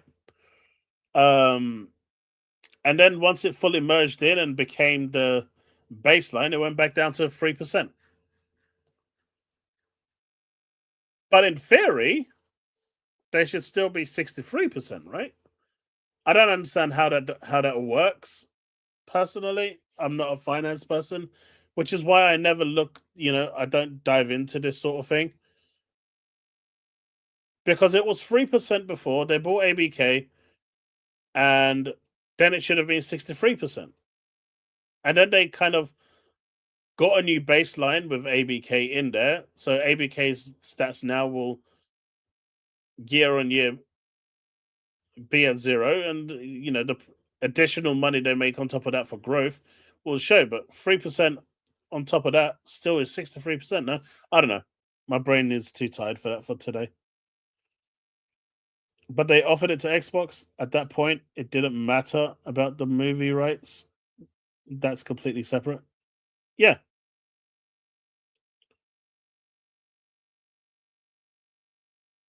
ABK was awesome. I mean, what benefits have we really seen outside of COD going to Game Pass for a couple of years? Hey, Force, how's it going?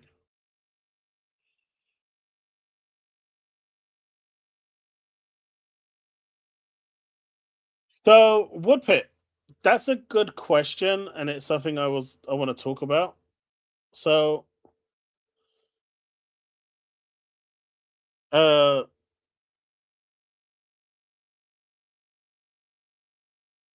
I remember back in the day, a friend of mine in college, back when the Dreamcast was so easy to pirate, he had so many games that he pirated that when it came to actually picking a game to play or anything that he wanted to do, he kind of felt demotivated because the overwhelming choice that was available devalued everything. And the fact that he didn't pay any money for any of them and they were just all there devalued the products in his eyes. And in the end, it actually made him play less games. I think there's probably something similar to that notion happening with Game Pass. When a game comes out and you pay money for it, you're more incentivized to check it out.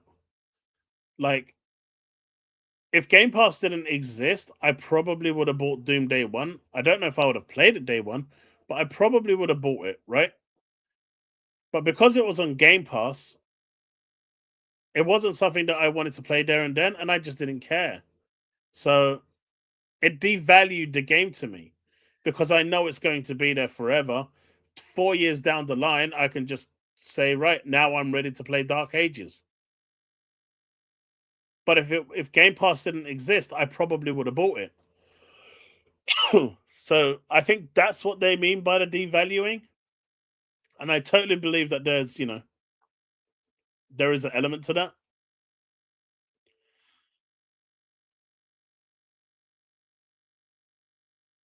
Uh, non 61%. What do you mean, Steve? Choice paralyzation is a thing. It is. It is 100%. But I also feel like it devalues it because you don't have to play it there and then.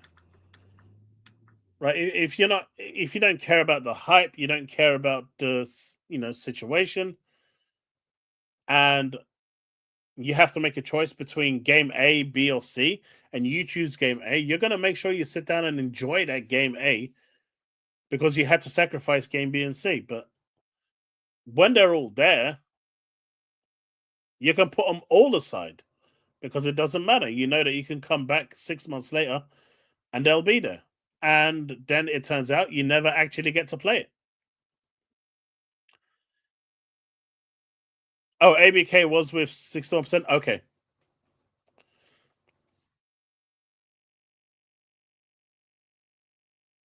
Isn't that what they normally do, Devastator?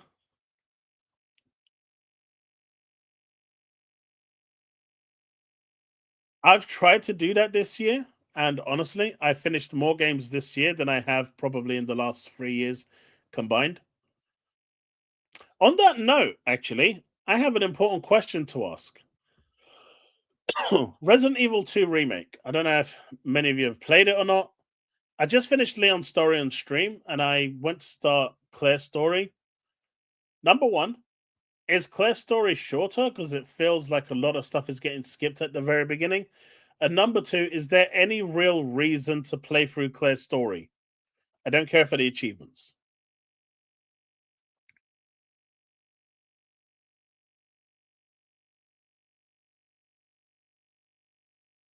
While you guys mull over that, Alpha Dog Games is now independent. The studio that apparently closed down is back. I don't know if some people are saying Microsoft had a hand in it. I don't really know how that is, you know, a thing, but apparently they had a hand in it and they've survived. They're back. A Dead Studio is back alive and kicking.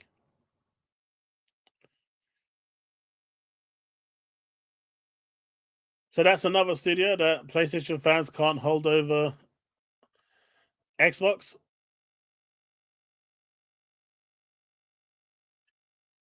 Stein had a bit of a spat on social media.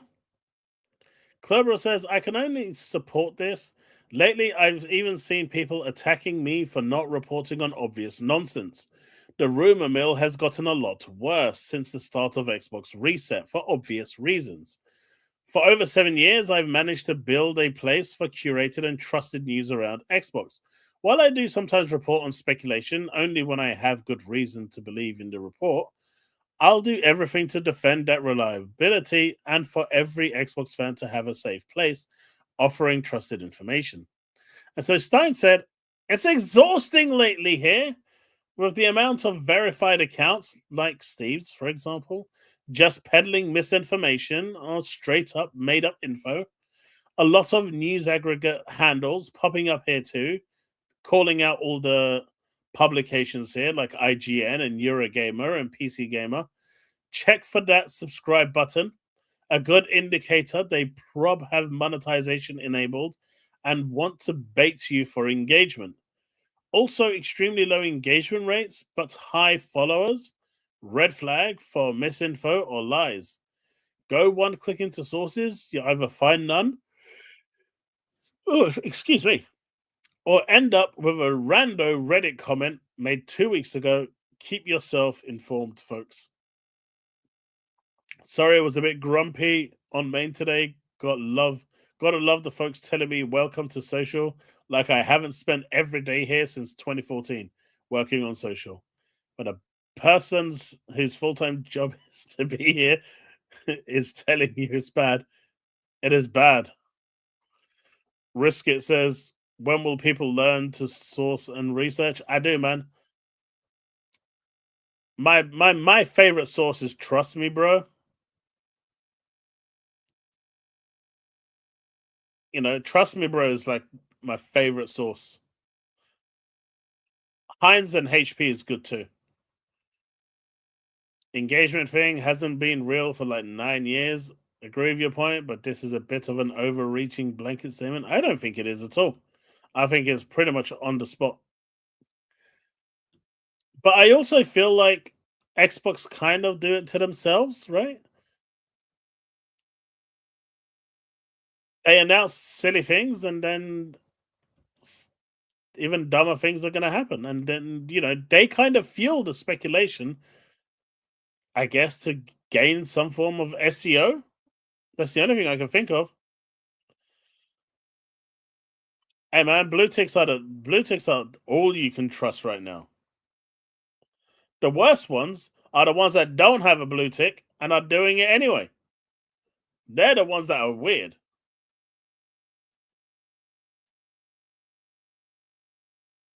The entire gaming media and journalists have been shitposting about non-stop about id Software.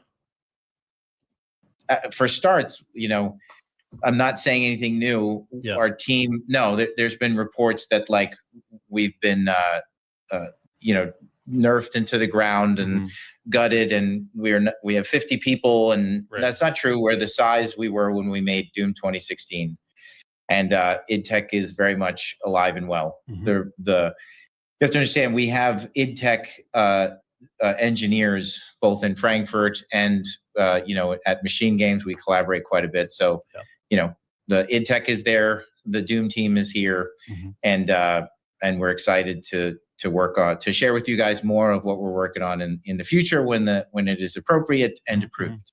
But for starts, you know, and there you have it. Now, has any journalist, media, or anyone that's was calling this out come out and said they'll take the L and they got it wrong? Nope.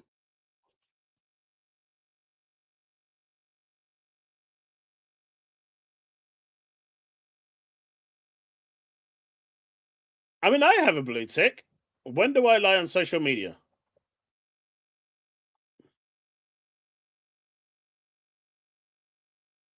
Reforge Gaming. Did he actually take the L? Interesting. But I think they should finally close the case of id Software and id Tech Engine going the way of the dodo. Hopefully.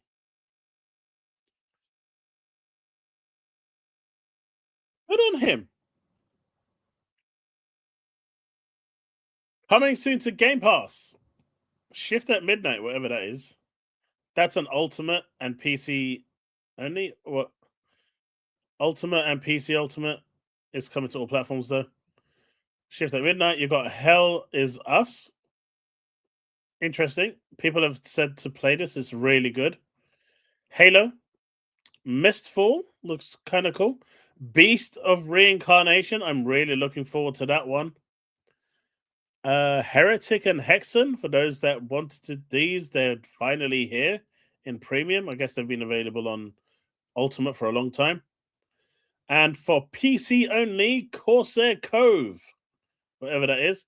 But this is a pretty decent lineup with Hell Is Us, Halo, Mistfall, and Beast Reincarnation on Ultimate. This is actually a really damn good month. I don't know what the hell this is going to be, but that's probably one of those simulating games.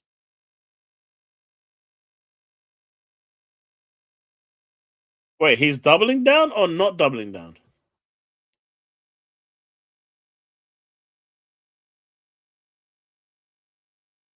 Who's my favorite Doctor Who?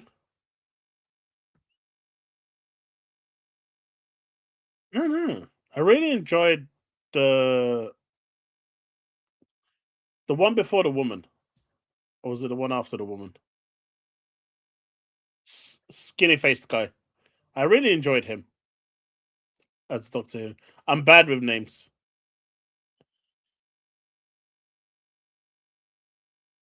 Let me see if that's the one I'm thinking. David.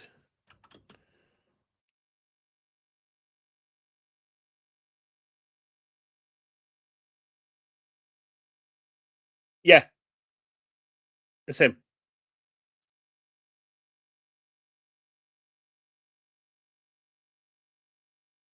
Yeah, I am terrible with names when it comes to TV series.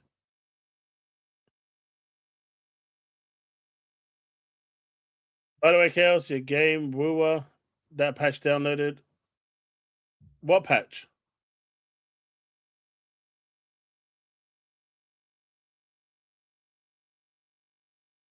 I don't know. My Xbox updates automatically. I'm not sure what you're talking about.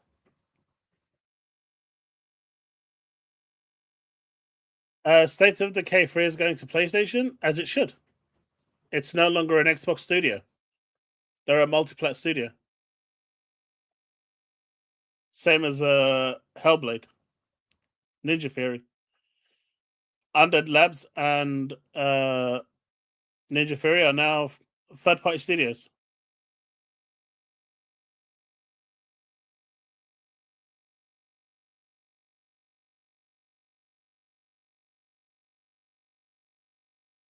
Beast of Reincarnation, I will do, Devastator. Is a 30 to 40 hour main game. Similar to games like Stellar Blade, I'm sold. Ghost of Yotei and Final Fantasy 16, I'm definitely sold. More generous parry window than Sekiro. Oh, mate, this is sounding better as we go on. Not as hard as Soul games. Man, this is music to my ears. What are they doing to me? Open zone gaming. Okay, we're losing a bit of faith there. Lots of Nier Automata vibes. That's it. I don't need to read anymore. You take my money. Very different from Game Freak's Pokemon games. Well, it's not going to have that idiot Pikachu, right? Fast-paced action combat, easy to pick up fun gameplay, swift and responsive controls, can slow time for command-based moves with coup. Similar elements to Final Fantasy VII Remake's ATB. Nice, so they're appealing to both audiences. Emma's hair extends into tree roots that help with traversal. Weird. Giant bosses, campfires to upgrade abilities. Of course, there is going to be intriguing story. Nice. Yeah, this is already a day one for me. I know it's coming to Game Pass already, day one, but if it wasn't, I'd still buy it. Director was influenced by Blade Runner themes. Interesting. Development for 5-6 years. Coming August the 4th. PS5, Xbox, PC. Man, they already had me when it said lots of Nier Automata vibes. I was sold on that alone.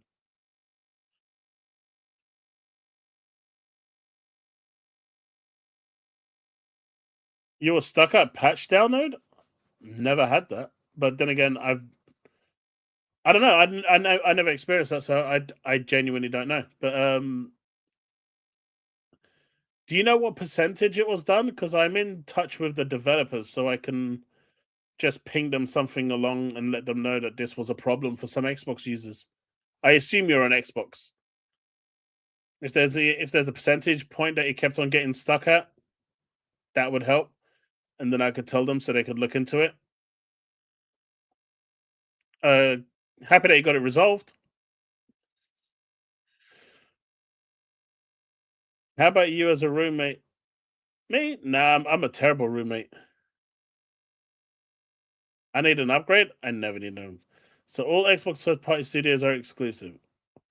I would make them exclusive, but we know that that's not going to happen right now. I feel like State of Decay is such a niche franchise. I don't know.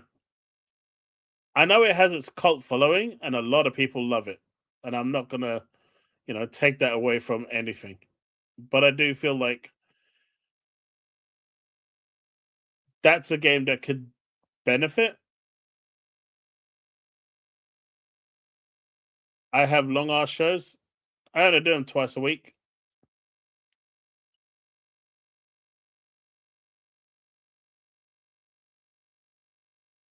There are 200 Cybermen and one of you. How long should I do my shows, Tegan?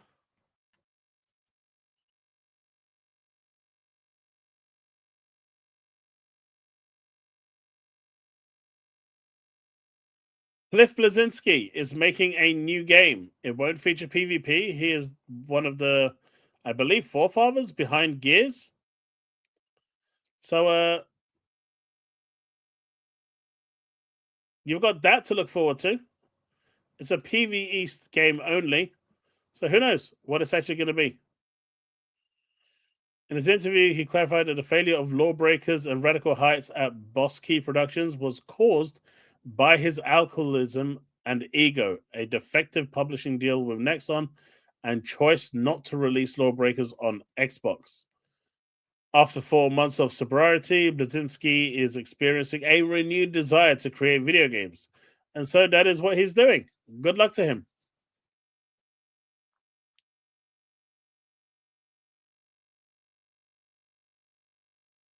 I'm just pulling your leg, man.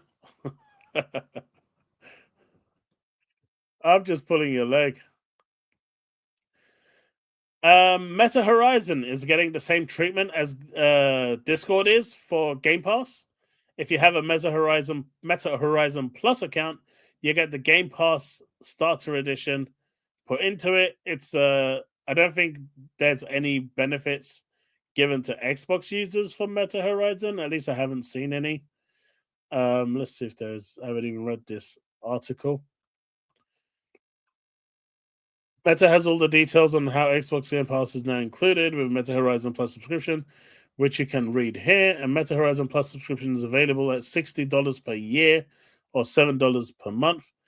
If you're an eligible subscriber in a supported region, you can start exploring the starter edition of Xbox Game Pass today and find your next game to play. So, it's done in a way to entice people to see what Game Pass is and move on to new pastures. We've talked about Xbox studio leaders, people hating Game Pass because it essentially devalues the games. I thought this one was really interesting. Right? You've never liked Cliffy B? He's making a co-op game because data shows people prefer co-op to solo or PvP, and Horde saved Gears 2 was the TLDR of his interview. Do you know what?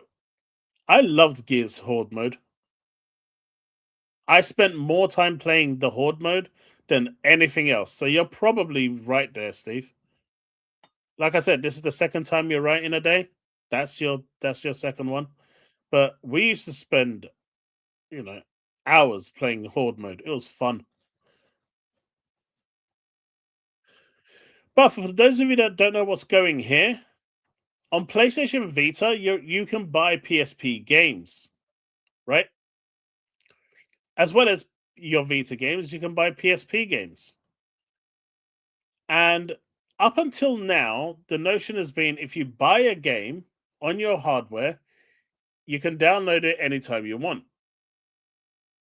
Now, if you bought PSP games on your Vita, you can no longer download those PSP games on your hardware, on your Vita. Sony has now restricted access on the PlayStation Vita for games that you legally bought. Now, if you've got a PSP, you can still play these games, no problem whatsoever. But if you bought them on the PlayStation Vita, they have now restricted access, and as you can see, cannot download using this system. Now, I think this is the first time in record that any publication, any platform has done this. But all of these games that he's got, that he was buying, that he purchased through his PlayStation Vita, are no longer available to play.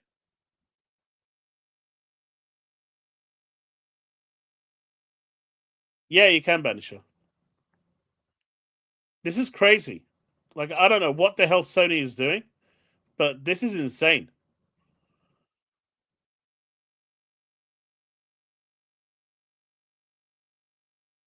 I think I tried Gears 5 Horde once. Maybe? I can't remember now. Maybe we'll team up sometime, Steve, and give it a try.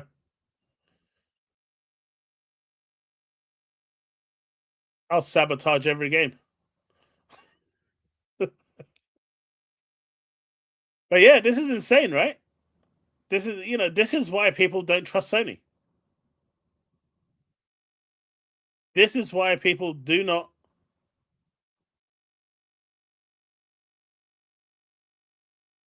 No. We're talking about Horde mode. This is why people don't trust Sony. This is terrible. This is crazy news, man.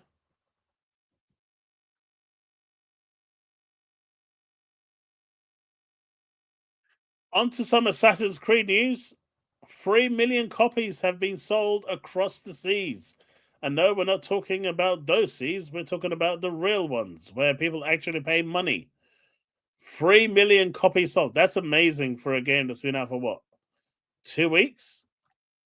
It's a great game, by the way. If you haven't played it, I highly recommend it. Black Flag is awesome. I had a lot of fun with it. Totally recommend playing it. All I hear is one verse. 2.99999 million was Spanish. You should, Woodpit. It's good. It's really good. Who knows, Banisher? It might be. Now, this one's a bit sad. Midgar Studio, the team behind Edge of Eternity, and I think they're releasing a new game as well, Edge of Memories. They've officially shut down. They have been liquidated, and they are gone. Finito. Done dusted. Arrivederci. Bon voyage. Sayonara. Gula gula. Edge of Eternity, unfortunately, didn't receive very well. It was like a 5 out of 10 across the board.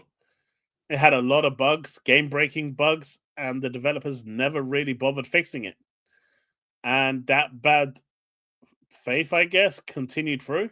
And I know that they've finished Edge of Memories, and they've actually pressed the physical discs. So it's still possible that Edge of Memories will get a release through the publisher. But the studio, Midgar Studio, is officially dead. They are. Edge of Eternity was literally the worst JRPG I've ever played. I've had this in my stream for a while. The game was rough around the edges, but it was very ambitious, and I loved their vision for the game. So there's still a chance that Memories can come out. Just Don't be surprised if it's not. So, the game Tides of Annihilation. Jennifer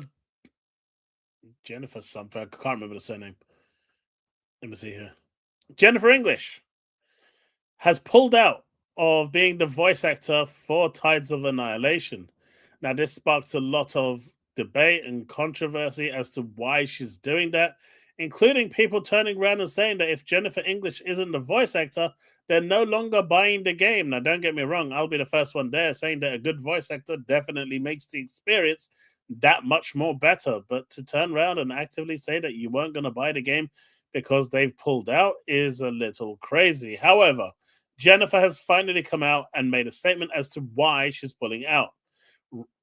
There's so many things wrong with what I'm saying. Just keep it PG. Recently, I found myself needing to slow down and reassess the commitments I've taken on. After careful thought, I've realized I need to take time to reset and properly look after my mental and physical health. With that in mind, I've made the difficulty yet personally necessary decision to step away from the project as it moves into its next phase. She is, however, staying on board to advise as an advisor for the next person that comes in order to help them along the process until they get back, get on their foot and get things rolling.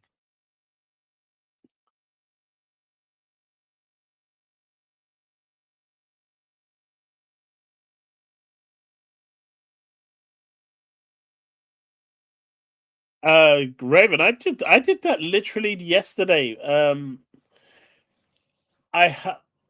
Diablo baited me into buying what is it? Chrono Trigger on PC.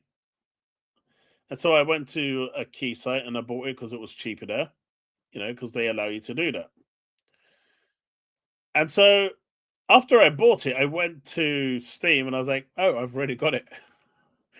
Luckily, they were able to give me a refund, but yeah, there are times where you double buy because you forget you buy games.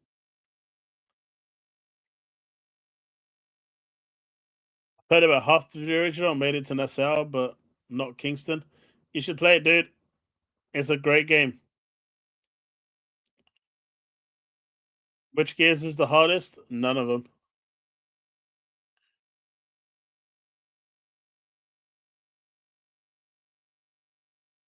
So Hasbro, who came out saying they're going to do this and that and release this and release that, and they want to go ham in the games business. Well, after several years running, tooting this big push to develop video games in-house, Hasbro has cancelled multiple in-development projects and seems to be backing off back to where they were. Bit unfortunate for them.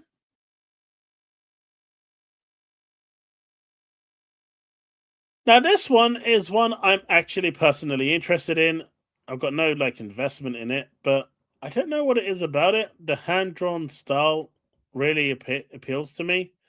It's called Scarlet Deer Inn. It's a story driven exploration platform game. Not really much to say about it. I really like the art style, and it's the art style that's drawing me in. There is a demo available on Steam, and this is only available on Steam at the moment. So if you want to check it out, you can check the demo. It is available to buy right now, but I'm really liking the art style used here. I don't know. It's appealed to me, so I'm going to pick this up. But I thought I'd show it. It's an indie game, and they kind of need all the support they can get. Oh, apparently it's coming to the Switch as well. The game is available on Steam, Windows, Mac, Linux, and Nintendo Switch. Switch is an odd one, but I can see how it can appeal to that audience. Have I played? I want to say yes, but I'm pretty sure I've played it, but it never really grabbed me. That's that 2D one, right? If I'm not mistaken. You start off in like a white city or a palace of some sort. At least that's what memories are telling me.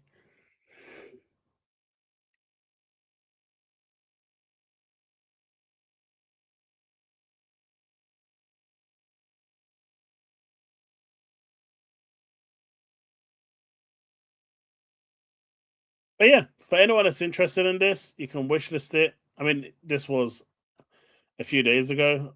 Well, this was from February 19th. But the game is now officially available as of today or yesterday. But the demo is there for those of you that want to check it out.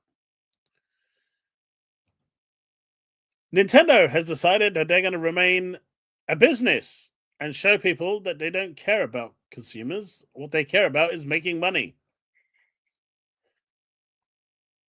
Nintendo might be receiving a refund for the money it spent on US tariffs, but it claims it's under no obligation to pass that money back to consumers, even though they increased the price and passed that increased price to the consumers, even though they paid higher prices for Switch 2 products. That's crazy. And I think this one over here sums it up best. Those consumers, Nintendo say, received exactly what they bargained and paid for when buying price hiked Nintendo goods last year.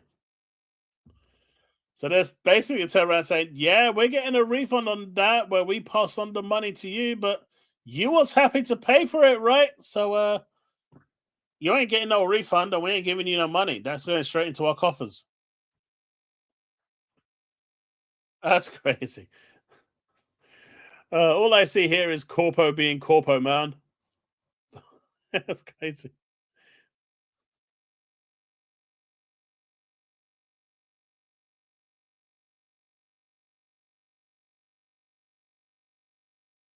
Well, final bit of news is Densha Attack. Now, I may have mentioned this on Tuesday, I believe.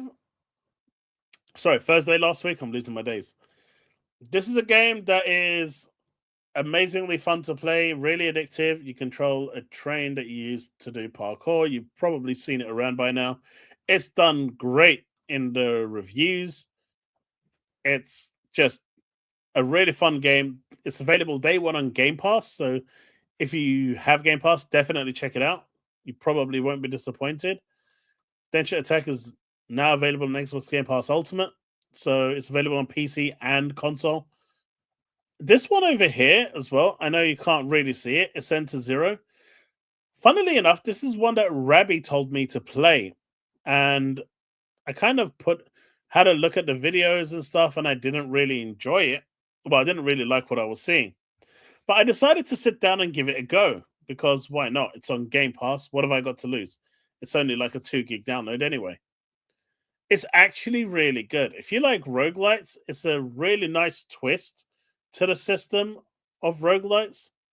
Each round that you go in, you've got 30 seconds and you start off at a low level, like at level 1 initially, and you have to defeat the enemies to level up. And as you're leveling up, you go through to the next kind of domes or segments.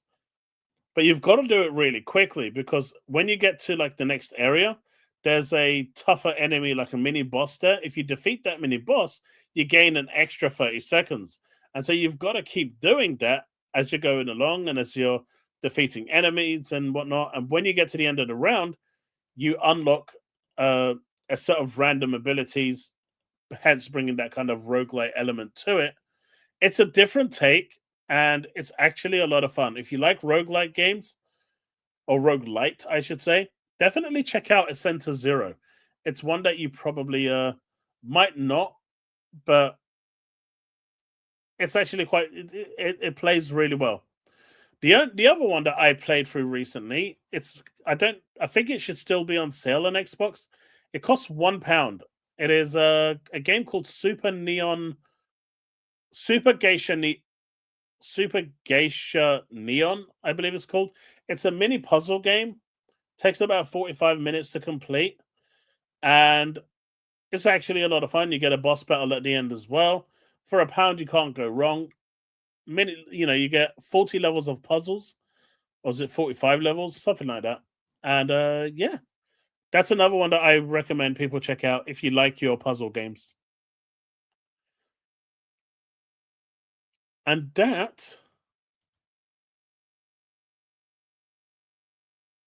is all the news I have for today. Now, someone told me to check out the React corner. They had a Reforge video, but I don't see it. So maybe they don't. Oh, here it is. So I'm going to check out Steve's favorite pro streamer. And it's talking about the PlayStation boycott.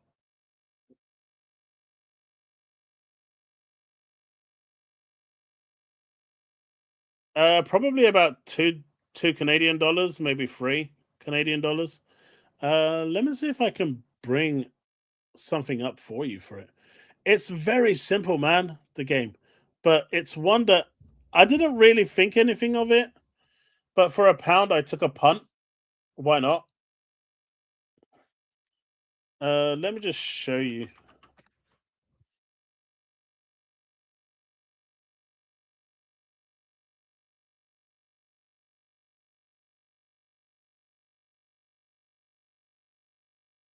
I don't understand why people have an achievement guide for it though, because it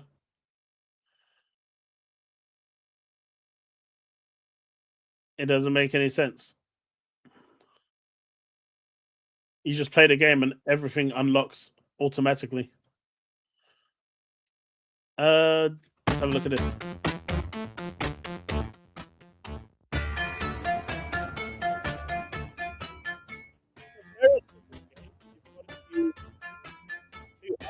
And the puzzles get more and more devilishly difficult as you go along. Some people might find them super simple. I got stuck on a couple until I figured out what I was supposed to do. But then again, that is me and my brain. But it's definitely worth checking out. Like I said, it's only £1, and I really enjoyed the time I spent with this game.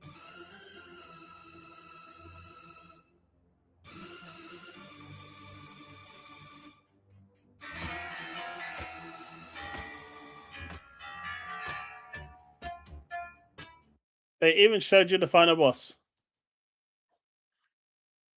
So yeah, I don't know. Definitely worth checking out.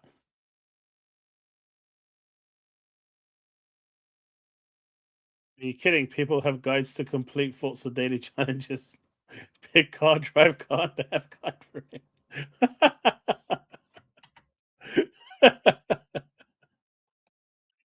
Oh. If you want to know what PlayStation is actually going to do about the massive backlash to their all-digital future, you need to stop looking at what they are saying and look at what they aren't saying. Because right now, the silence from Sony isn't just deafening, it's all part of the plan. And the real secret is they are glad that folks are fixating on one fight instead of another. Right now, the official PlayStation social media replies are nothing short of a bloodbath. Every single day, on every single platform, thousands of gamers Now you know why I got rid of my circle. Are flooding their posts. They are furious about the death of physical games. They are furious about the prospect of a digital-only future by 2028, and they're demanding answers. They're threatening boycotts. They are insisting that Sony acknowledge the community's outrage. And how is PlayStation responding to this massive wave of consumer anger? Well, they are cheerfully posting indie game spotlights, controller ads, and celebratory anniversary posts as if I think it's a bit bad that the indie studios are getting caught in the crossfire. And people are saying, well, indie studios should release physical versions of their games. Historically, when has indie studios ever released physical at launch? I mean, I know some of them have later, after they've made a lot of money, if their game is successful, released physical versions to commemorate, the game being highly successful. But indie studios don't normally release games on physical, right? Or am I thinking, or am I misaligning there? But I feel like those studios also being attacked is a little, out of line. I get the whole point is to make studios hate PlayStation as well. But what happened to we support our developers? That all kind of went out the window the moment, it became something more personal. Then no one gives two fucking shits about, developers.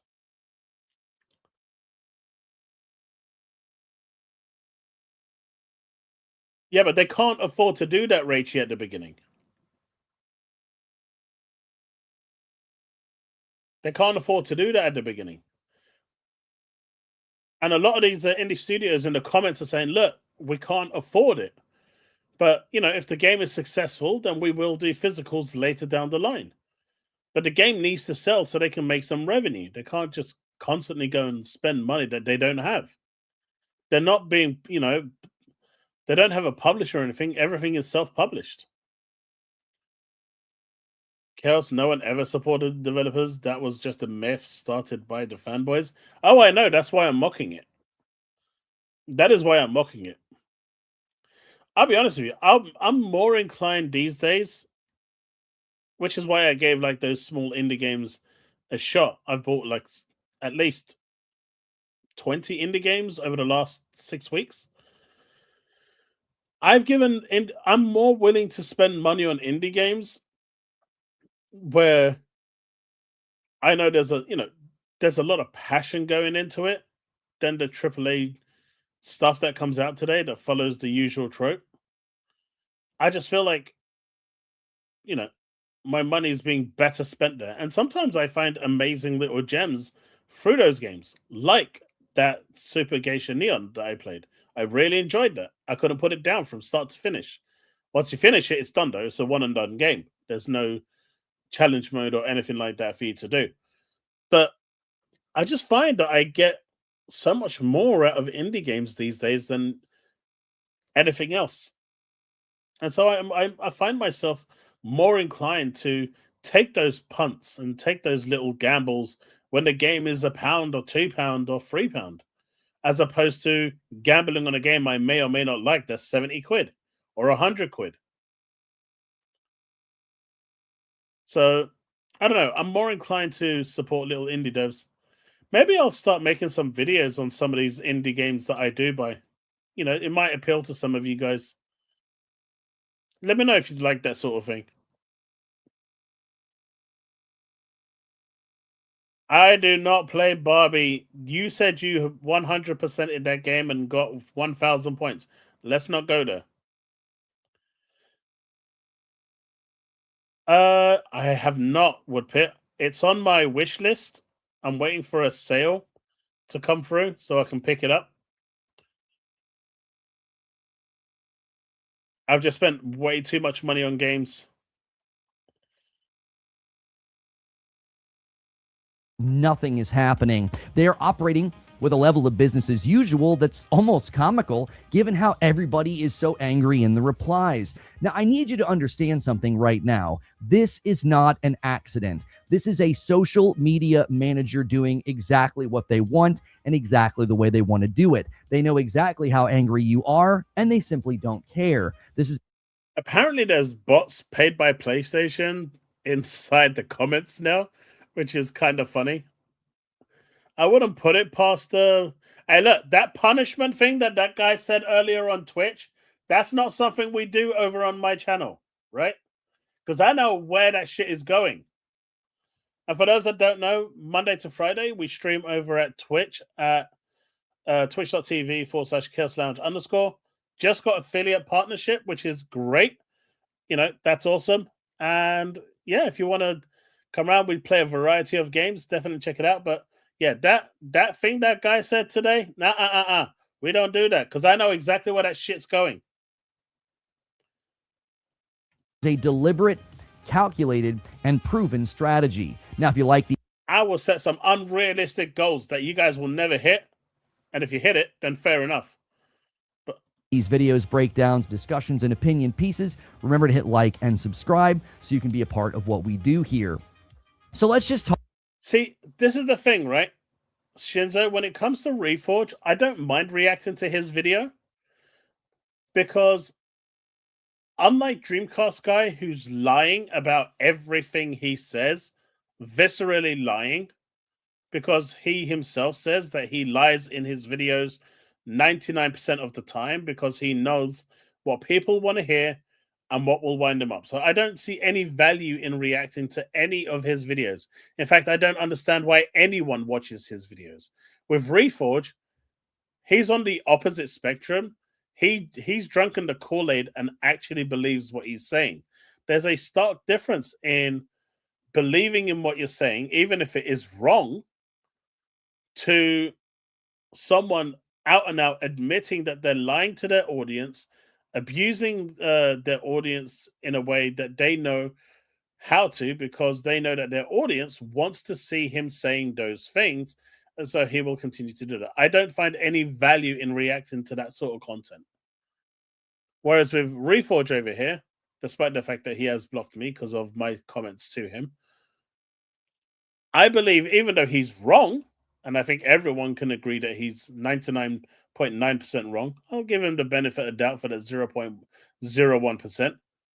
He genuinely believes what he's saying, and I do believe that.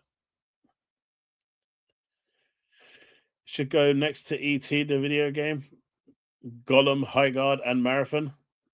Marathon might be, Marathon, they're still trying to kick that bucket, man. They're still trying to do it. They've got that new PvE mode, which I'm going to check out when it launches. That I think is coming next patch. So it's basically a extraction mode, but PvE only, which is going to be weird, right? The whole purpose of that is supposed to be combat, but apparently they're not doing that. I don't know what that is, Gaming Gollum. Have a good night, Gaming. I've never heard of that game. Has anyone heard of a game called Gollum? Talk about the PR playbook. When a multi-billion-dollar corporation makes a foundational shift to their business model, and it's a shift that they know is not going to be very popular, and they have no intention of reversing that choice, well, the playbook dictates one specific maneuver: weaponized silence. Now, think about it from their perspective. If Sony executives were to come out and engage about these comments, and they would validate the mob, that gives oxygen to the fire. If they issue some sort of an apology, they show weakness, it would invite more demands. If they try to explain the business reasoning behind this, well, you're just going to give YouTubers and journalists endless sound bites to pick apart over the next 6 months. So I hate to say it, but he's not wrong. Anything Sony says right now will be ripped to shreds. It's going to be completely dismantled. So they're in a no-win situation here. The only thing they can really do is stay silent. Oh, I've heard of it. I was flown to France.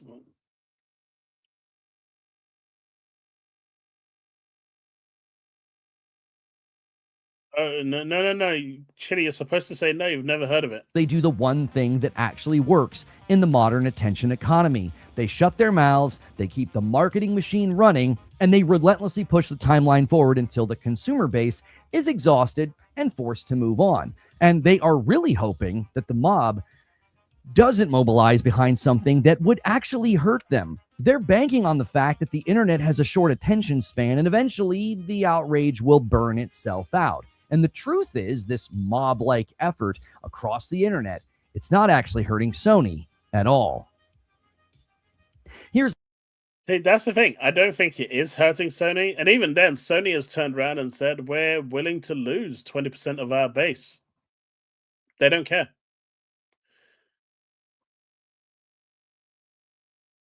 Sony really doesn't care. They're happy to lose that 20% because they're going to make more money from that 80%. I mean, Lin Tao, their CFO, told them that we're going to squeeze and monetize our existing player base to make even more money. Like, what did they think that meant? Your own CFO turning around and telling you, we're going to squeeze the existing player base and monetize them. The problem, and here's why this strategy could be causing damage behind the scenes. This silence from Sony isn't completely harmless. There is real potential collateral damage happening right now, and it's not hitting the executives at Sony, it's hitting developers. Think about the third-party developers, the indie studios, the smaller teams out there. They often pay a premium, or they trade valuable exclusivity rights to secure promotional spots on PlayStation's official channels, getting featured on a... See, that's the key thing here. that's really bad, because these small indie studios, where you see a small indie game getting promoted by PlayStation is getting paid a premium amount for that tweet, right? Because it has a lot of followers. And so when they're doing that, you expect, in return that they're going to be pushing and promoting your tweet. Now, a lot of these are done way in advance, these deals, and they're scheduled for like 6 months later, 12 months later. And so all that's missing there is the link that they can then go and add and, finalize the tweet. So no one saw this coming except, I guess, PlayStation.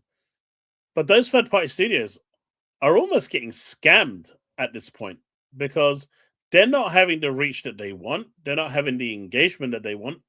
And the only things being posted in their tweets that's advertising their game is this whole physical debate, which is, for indie studios, that kind of sucks.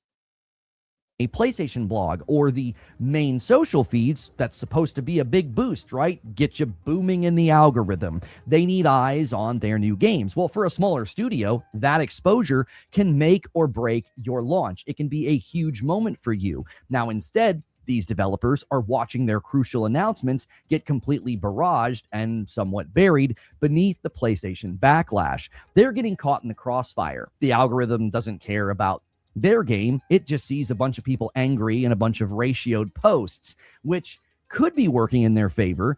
Trailers and release dates are getting way more views than they typically would. But we're hearing from behind the scenes that these studios are not very happy about this situation. It could very likely mean that Sony's silence is having a tangible and a negative effect on the situation. Without PlayStation is post.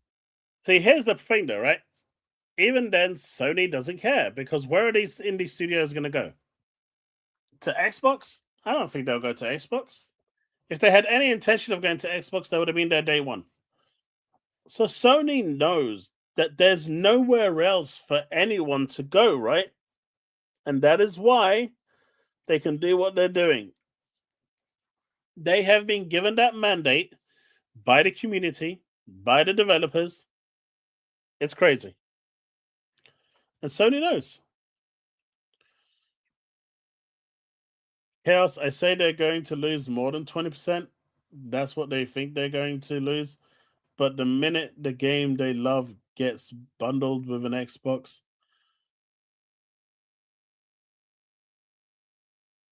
considering the majority of PlayStation players are digital anyway, I don't think it's going to make that big of a difference. You'd love to see it would, because Sony would definitely rethink what they're doing. But most people have their whole library on their PlayStation from the PlayStation 4 era, right? The PlayStation 4 era was a highly successful era for a PlayStation. And most people have come over with their library. They're not going to get rid of that library. And most importantly, their friends are playing on PlayStation. They're not going to another platform where their friends aren't there. Even something as simple as in-game, PlayStation voice chat is a reason for them not to do that. It's difficult. See, the CFO don't know nothing about me. Sony ain't been squeezing me since I got rid of my PlayStation 6 years ago. But you're no longer a PlayStation customer, right? They raised subscription service the first time with nothing on it, and they're about to raise it again from what is being said. Why wouldn't they go to PC or Xbox? Because they've got their whole catalog there. Unless they've got no games there and they don't care about those games, they're not going to move. The majority are just, spewing air. It's not going to move the needle.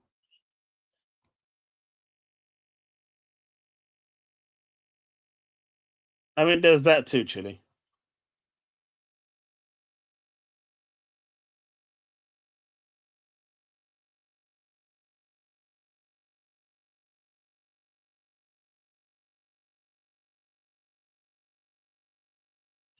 Why the indie devs wouldn't go to PC?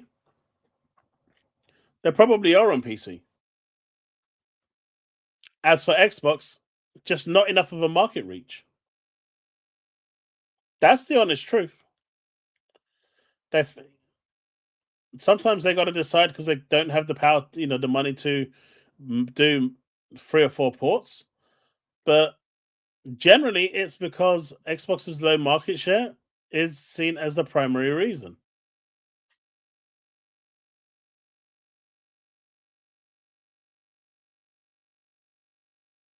I mean, the disc for Call of Duty will always just be like an installer, right? It's never going to have the game in there.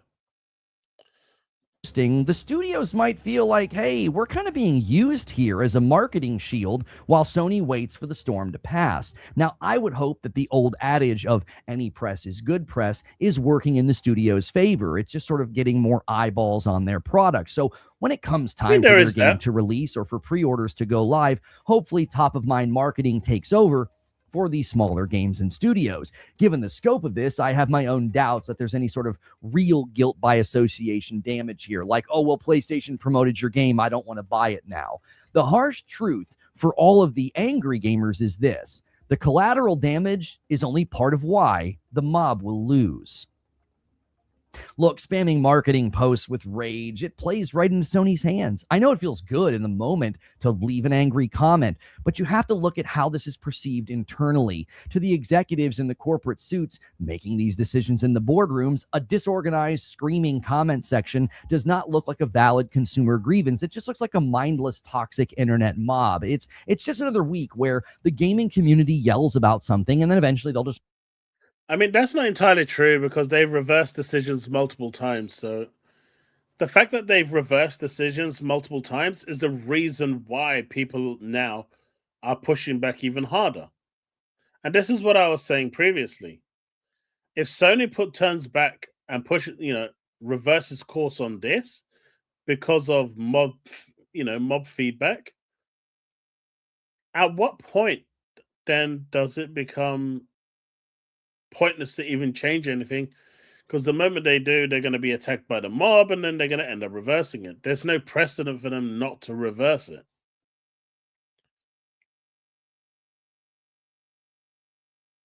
I don't think Sony cares.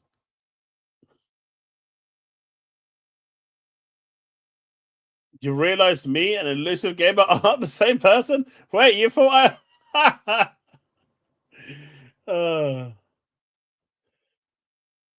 There's still a lot of people on the PS4, though. We know this.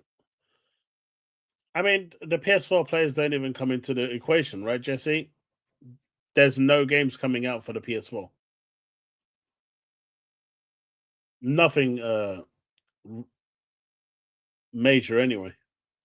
Move on to something else. And a mob is incredibly easy for a massive corporation to just internally dismiss, especially when you're brigading tweets that have nothing to do with the situation and just sort of abusing the community note system on Twitter. You don't look organized. You look disorganized. It allows them to tell their shareholders, well, it's just... This is another thing. The community notes right now, which is supposed to be a fact checker, is being completely abused. Like, a lot of the community notes that are there should not be there. Period. There's no reason for them to be there at all. But here we are. They are. A vocal minority on the internet. They're just being toxic. They're attacking everything in their wake. It doesn't really reflect broader market trends, especially when all of the internal numbers right now are showing massive success for digital-only games like the Call of Duty Black Ops ports, Palworld 1. I think those two right there, the Black Ops 1 and 2 and Palworld, pretty much destroyed all momentum. As soon as they came out, everyone was like, yeah, I really like what you're doing over there, and I believe in your cause, but, Call of Duty just came out, so I need to go and get my fix. So I'm going to buy that digital game, but, power to you, and I support you all the way, but I'm off the game. And that's what happened. And we're talking about games that are like, 10, 15 years old? It's not like they were bloody new or anything. But yeah, they were like, the moment they were shown a little bit of candy, that was it. They were like following the Pied Piper. They buckled and crumbled, and you'll get like maybe 5% who don't, I reckon, but the majority are just going to accept it and move on. It's just what's going to happen. 0 and the GTA 6 pre-orders. Furthermore, by engaging with PlayStation's posts, even angrily, you're still feeding the algorithm. You're giving PlayStation impressions. You are keeping their accounts highly active in the social media ecosystems. You are at some level giving them the engagement metrics that they want, because most people and money. They're getting engagement metrics and money. It doesn't matter what the comments are saying. They're still getting engaged and there's money. People are just going to scroll through their recommended feed, their For You feed, and they're not going to waste any time rolling and scrolling through pages of angry comments. They're just going to keep seeing a PlayStation logo and another game trailer hit their feed.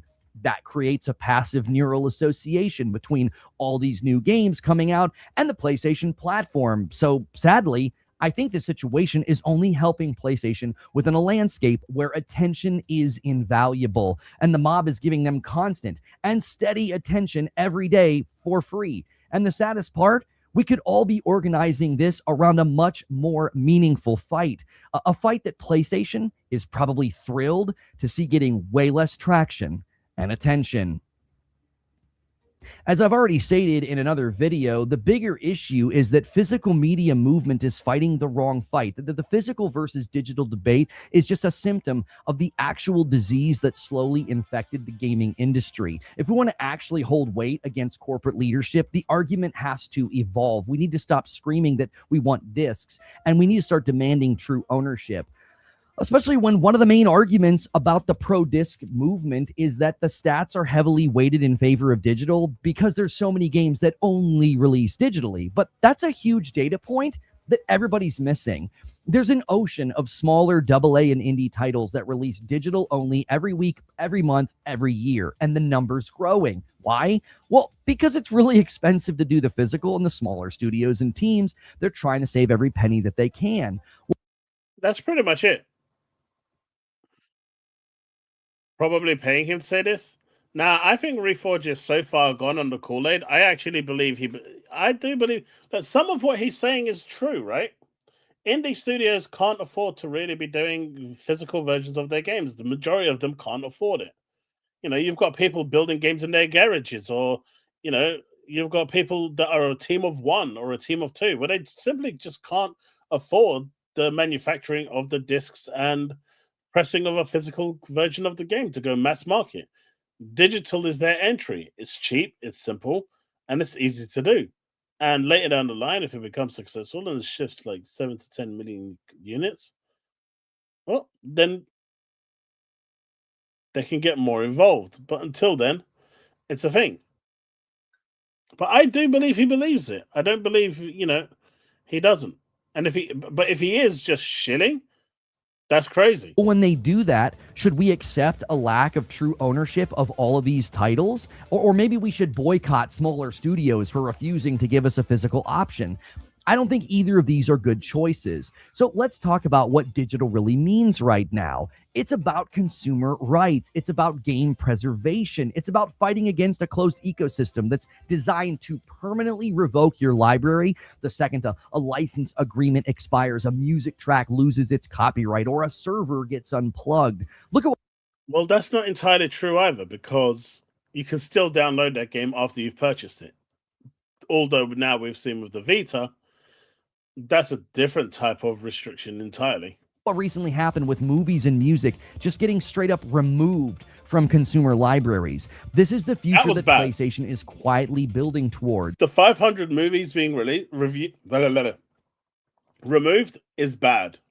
A future where you don't own games. You buy a temporary license to access software at the sole discretion of the platform holder. When we shift the fight From saving the discs to guaranteeing digital ownership and consumer rights, the strategy of weaponized silence, well, it stops working, because now we're not arguing about plastic, we're arguing about consumer protection laws. And that is a conversation that executives have to pay attention to. This is why they're probably thrilled that the angry mob is directing their attention on something else. And recently, one CEO's comments actually, I think, hurt the cause for physical.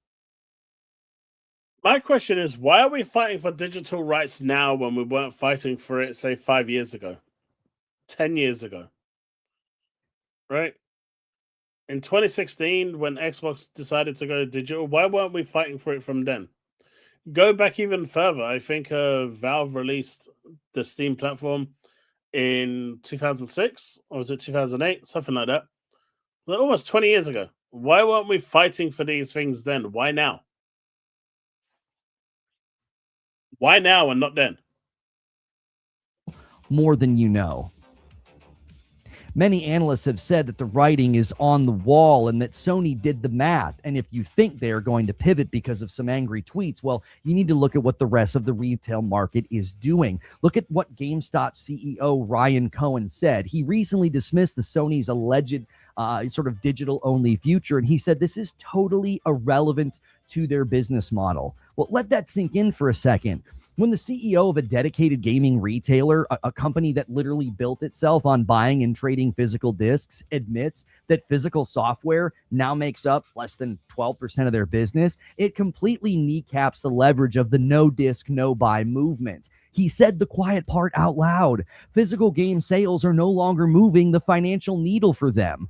GameStop is surviving on collectibles, hardware margins, and trading cards. If one of the biggest Game tried that, and they're out of business now. Just as a comparison for them in here in the UK, the merchandise just wasn't enough for them to get out of financial debt. Retail advocates for physical games has already pivoted their business model away from discs. Why on earth would a platform holder like Sony spend large amounts of money to keep them? Well, this is the thing, again.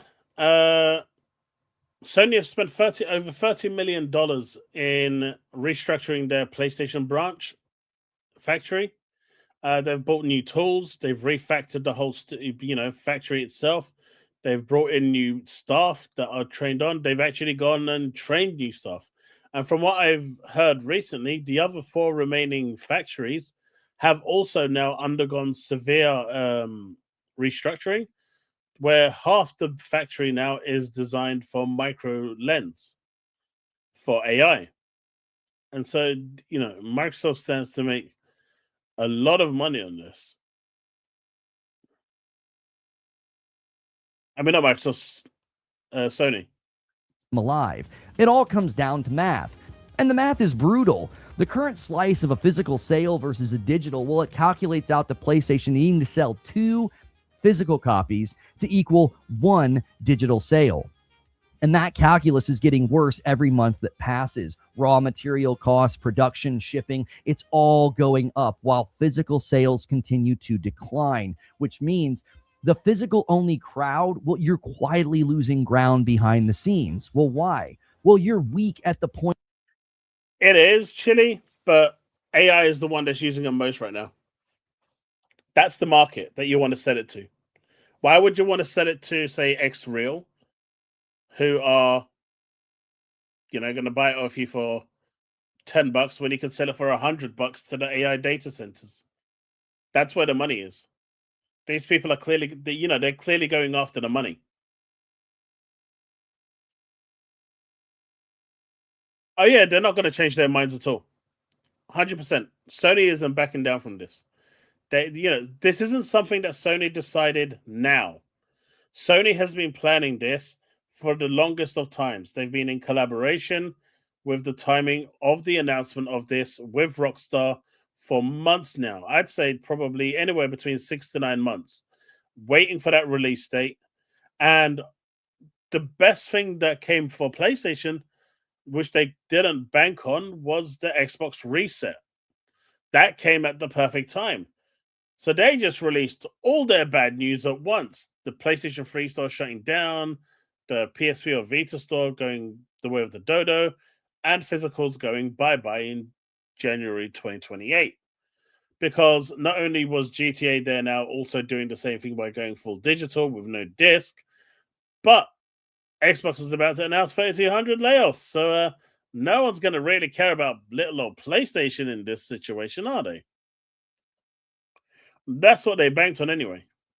Of purchase. In other words, your buying power has been absolutely gutted by the logistics of a global situation that we're all now sitting in. Refusing to buy future games when it takes 2 of the physical only demographic to equal 1 digital purchase, well, you have almost no potency in the discussion. You've already been calculated out of the discussion, which is why, if we're really to come to any conclusion, there's only one conclusion to come to. That's correct, Rachie.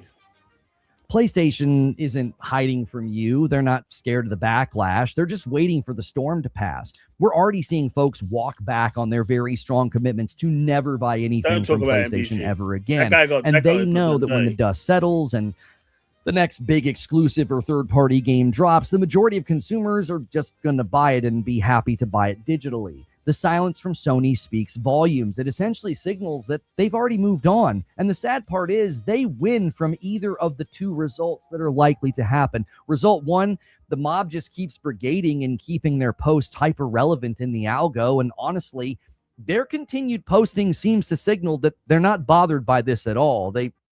It's pretty true. You know, what they're doing right now, it's such a horrible situation because the more the PlayStation fans are actually posting in these comment sections, the more the algorithm is feeding Sony. And so all people are seeing right now on social media is PlayStation. It's trending. They're talking about a new arcade stick, which people are excited for. They're talking about new games that people are excited for. You're actually, inadvertently in your protest, you're promoting, you're helping Sony promote. It almost goes back to Hogwarts Legacy, where you had that silly boycott that was going on. It's free advertising. Yeah. If you remember Hogwarts Legacy, they turned around and said that the boycott that took place, the amount of attention, viral attention that they received, if they tried to emulate that sort of success, it would have cost them $200 million in marketing to get the reaction and return in what the boycott actually did. It had a completely opposite effect to what they were hoping to do. Not only did the game go on and become even more successful than they actually, factored in for and projected for, but it saved them over $200 million because the boycott itself actually saved them money. Like, let that sink in for a second. That boycott that happened ended up just making them so much money. It's like, I don't even know what to say. I've got people that never thought about arcade sticks talking about it to me now. Yeah, 100%. 100%. That's what I'm saying, They're only feeding the algo. There's no win situation here for the community. The only thing that they can do right now, right, is what they need to do in mass, because canceling your PSN subscription, no one cares because 99% of the ones I've seen, their plan ends sometime in 2027. Sony doesn't care about you right now. They'll care about you in 2027 or 28, as I've seen some of them. Like, what's the point of even taking the auto renew off at that point? I mean, I have mine disabled anyway for good measure. I want to pay for it when I'm going to pay for it. But if you're canceling your subscription from 2027, 28, why would Sony care? No, what you need to do in masses, people need to be going and trading in their PS5s for something else. And if enough people did this, I'm talking maybe 30, 40 million people did this, Sony would come out and make a comment. But until then, they're not going to do that.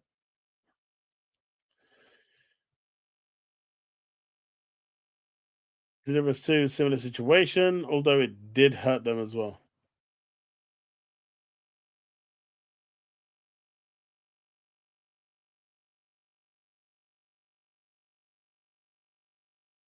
It was DEI, community boycott. When that happens, it always sells more. I know, right? Seem to be enjoying it. Result number 2, the mob just gives up and moves on. This benefits them because there's no traction made on the digital ownership conversation. This is the fight that Sony and all other platform holders are actually scared of. So you can play right into their hand and keep them riding high in the algorithms that love your anger. Or don't forget, they got that tick as well, right? So that means they're actually making money. You're actually increasing their revenue by posting and engaging more. So not only is this boycott not working, but they're actually making Sony more money.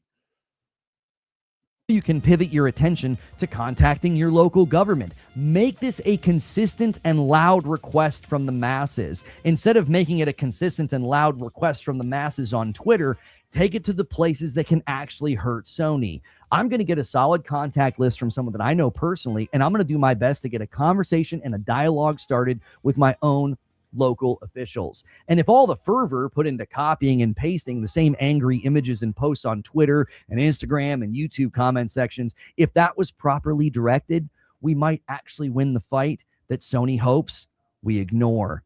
But those are just my thoughts. I would love to hear your thoughts. I think he's partially right. This is a lose-lose situation for the PlayStation community. And ultimately, I think the majority of them are going to cave in and just go back to buying games digitally. I mean, this, the PlayStation 5 era is not going to be impacted by this. Anyone that wanted a PS5 has already got one, and the games are still going to release physically for the next, 18 months. What's happening here is what's going to happen in the next rendition of the console, which is going to release as an all digital. No, there is no winning the specs. But this is the implications and impact of this is going to be felt in the next generation PS6, where if you have all those physical games and you want to play them on your PS6, you can buy them again digitally if you want. But if you sold your PS5 in the hopes that you could revisit those games on your PS6,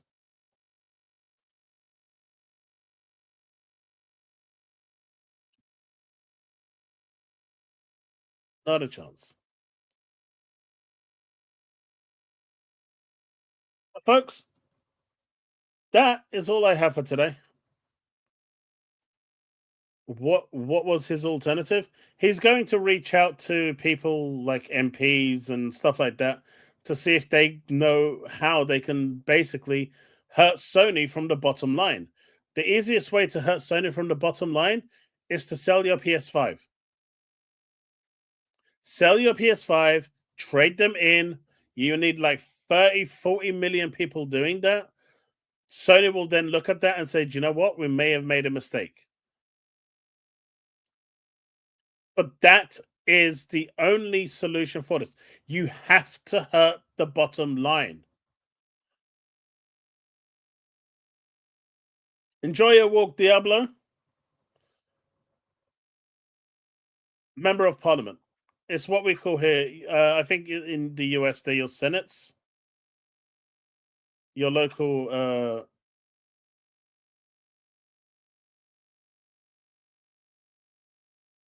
But like a stop clock, it can be right twice a day. He has eventually got one. Yeah, he has. I think he has. You need to go to like your government institutions. The people that govern your city, not the mayor, but I think they're your senate. I don't know how it works in the US. It's just too late for my brain right now. But we have MPs in each area of the UK, and so. Oh, you're Canadian. My bad.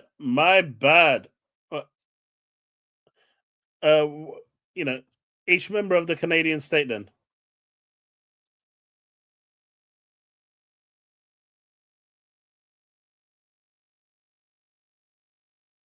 Tell your we were friends. Did you mention what percentage it stopped at, Force?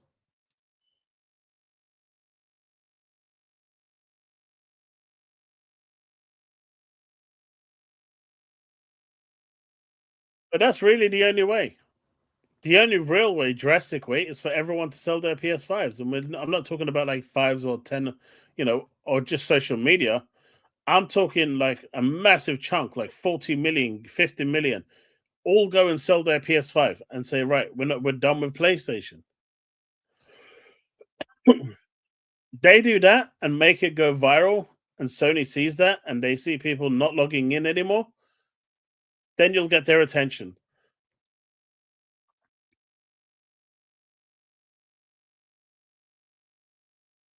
Nice. But that's the only way these corporates are going to listen, right? You got to hurt the bottom line.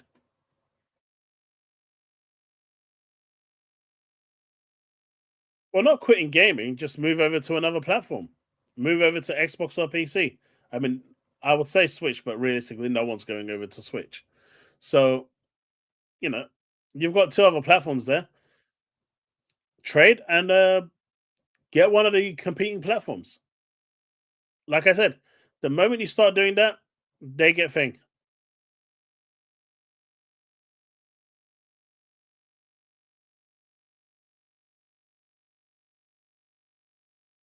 Because it's affecting your consumer rights, Tegan. It affects your consumer rights. But folks, considering I've been awake for like, I think 22 hours now, maybe more, I'm going to call it a day. I am really tired.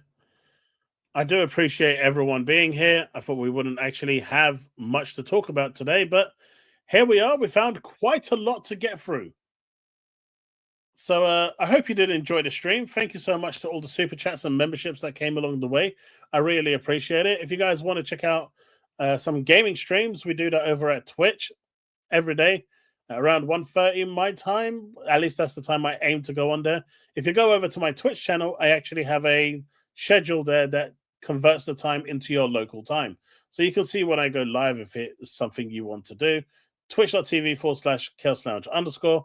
So hopefully I'll see some of you over there, and we'll be back again possibly on Thursday. Well, we will be back on Thursday. I just hope there's more stuff to talk about.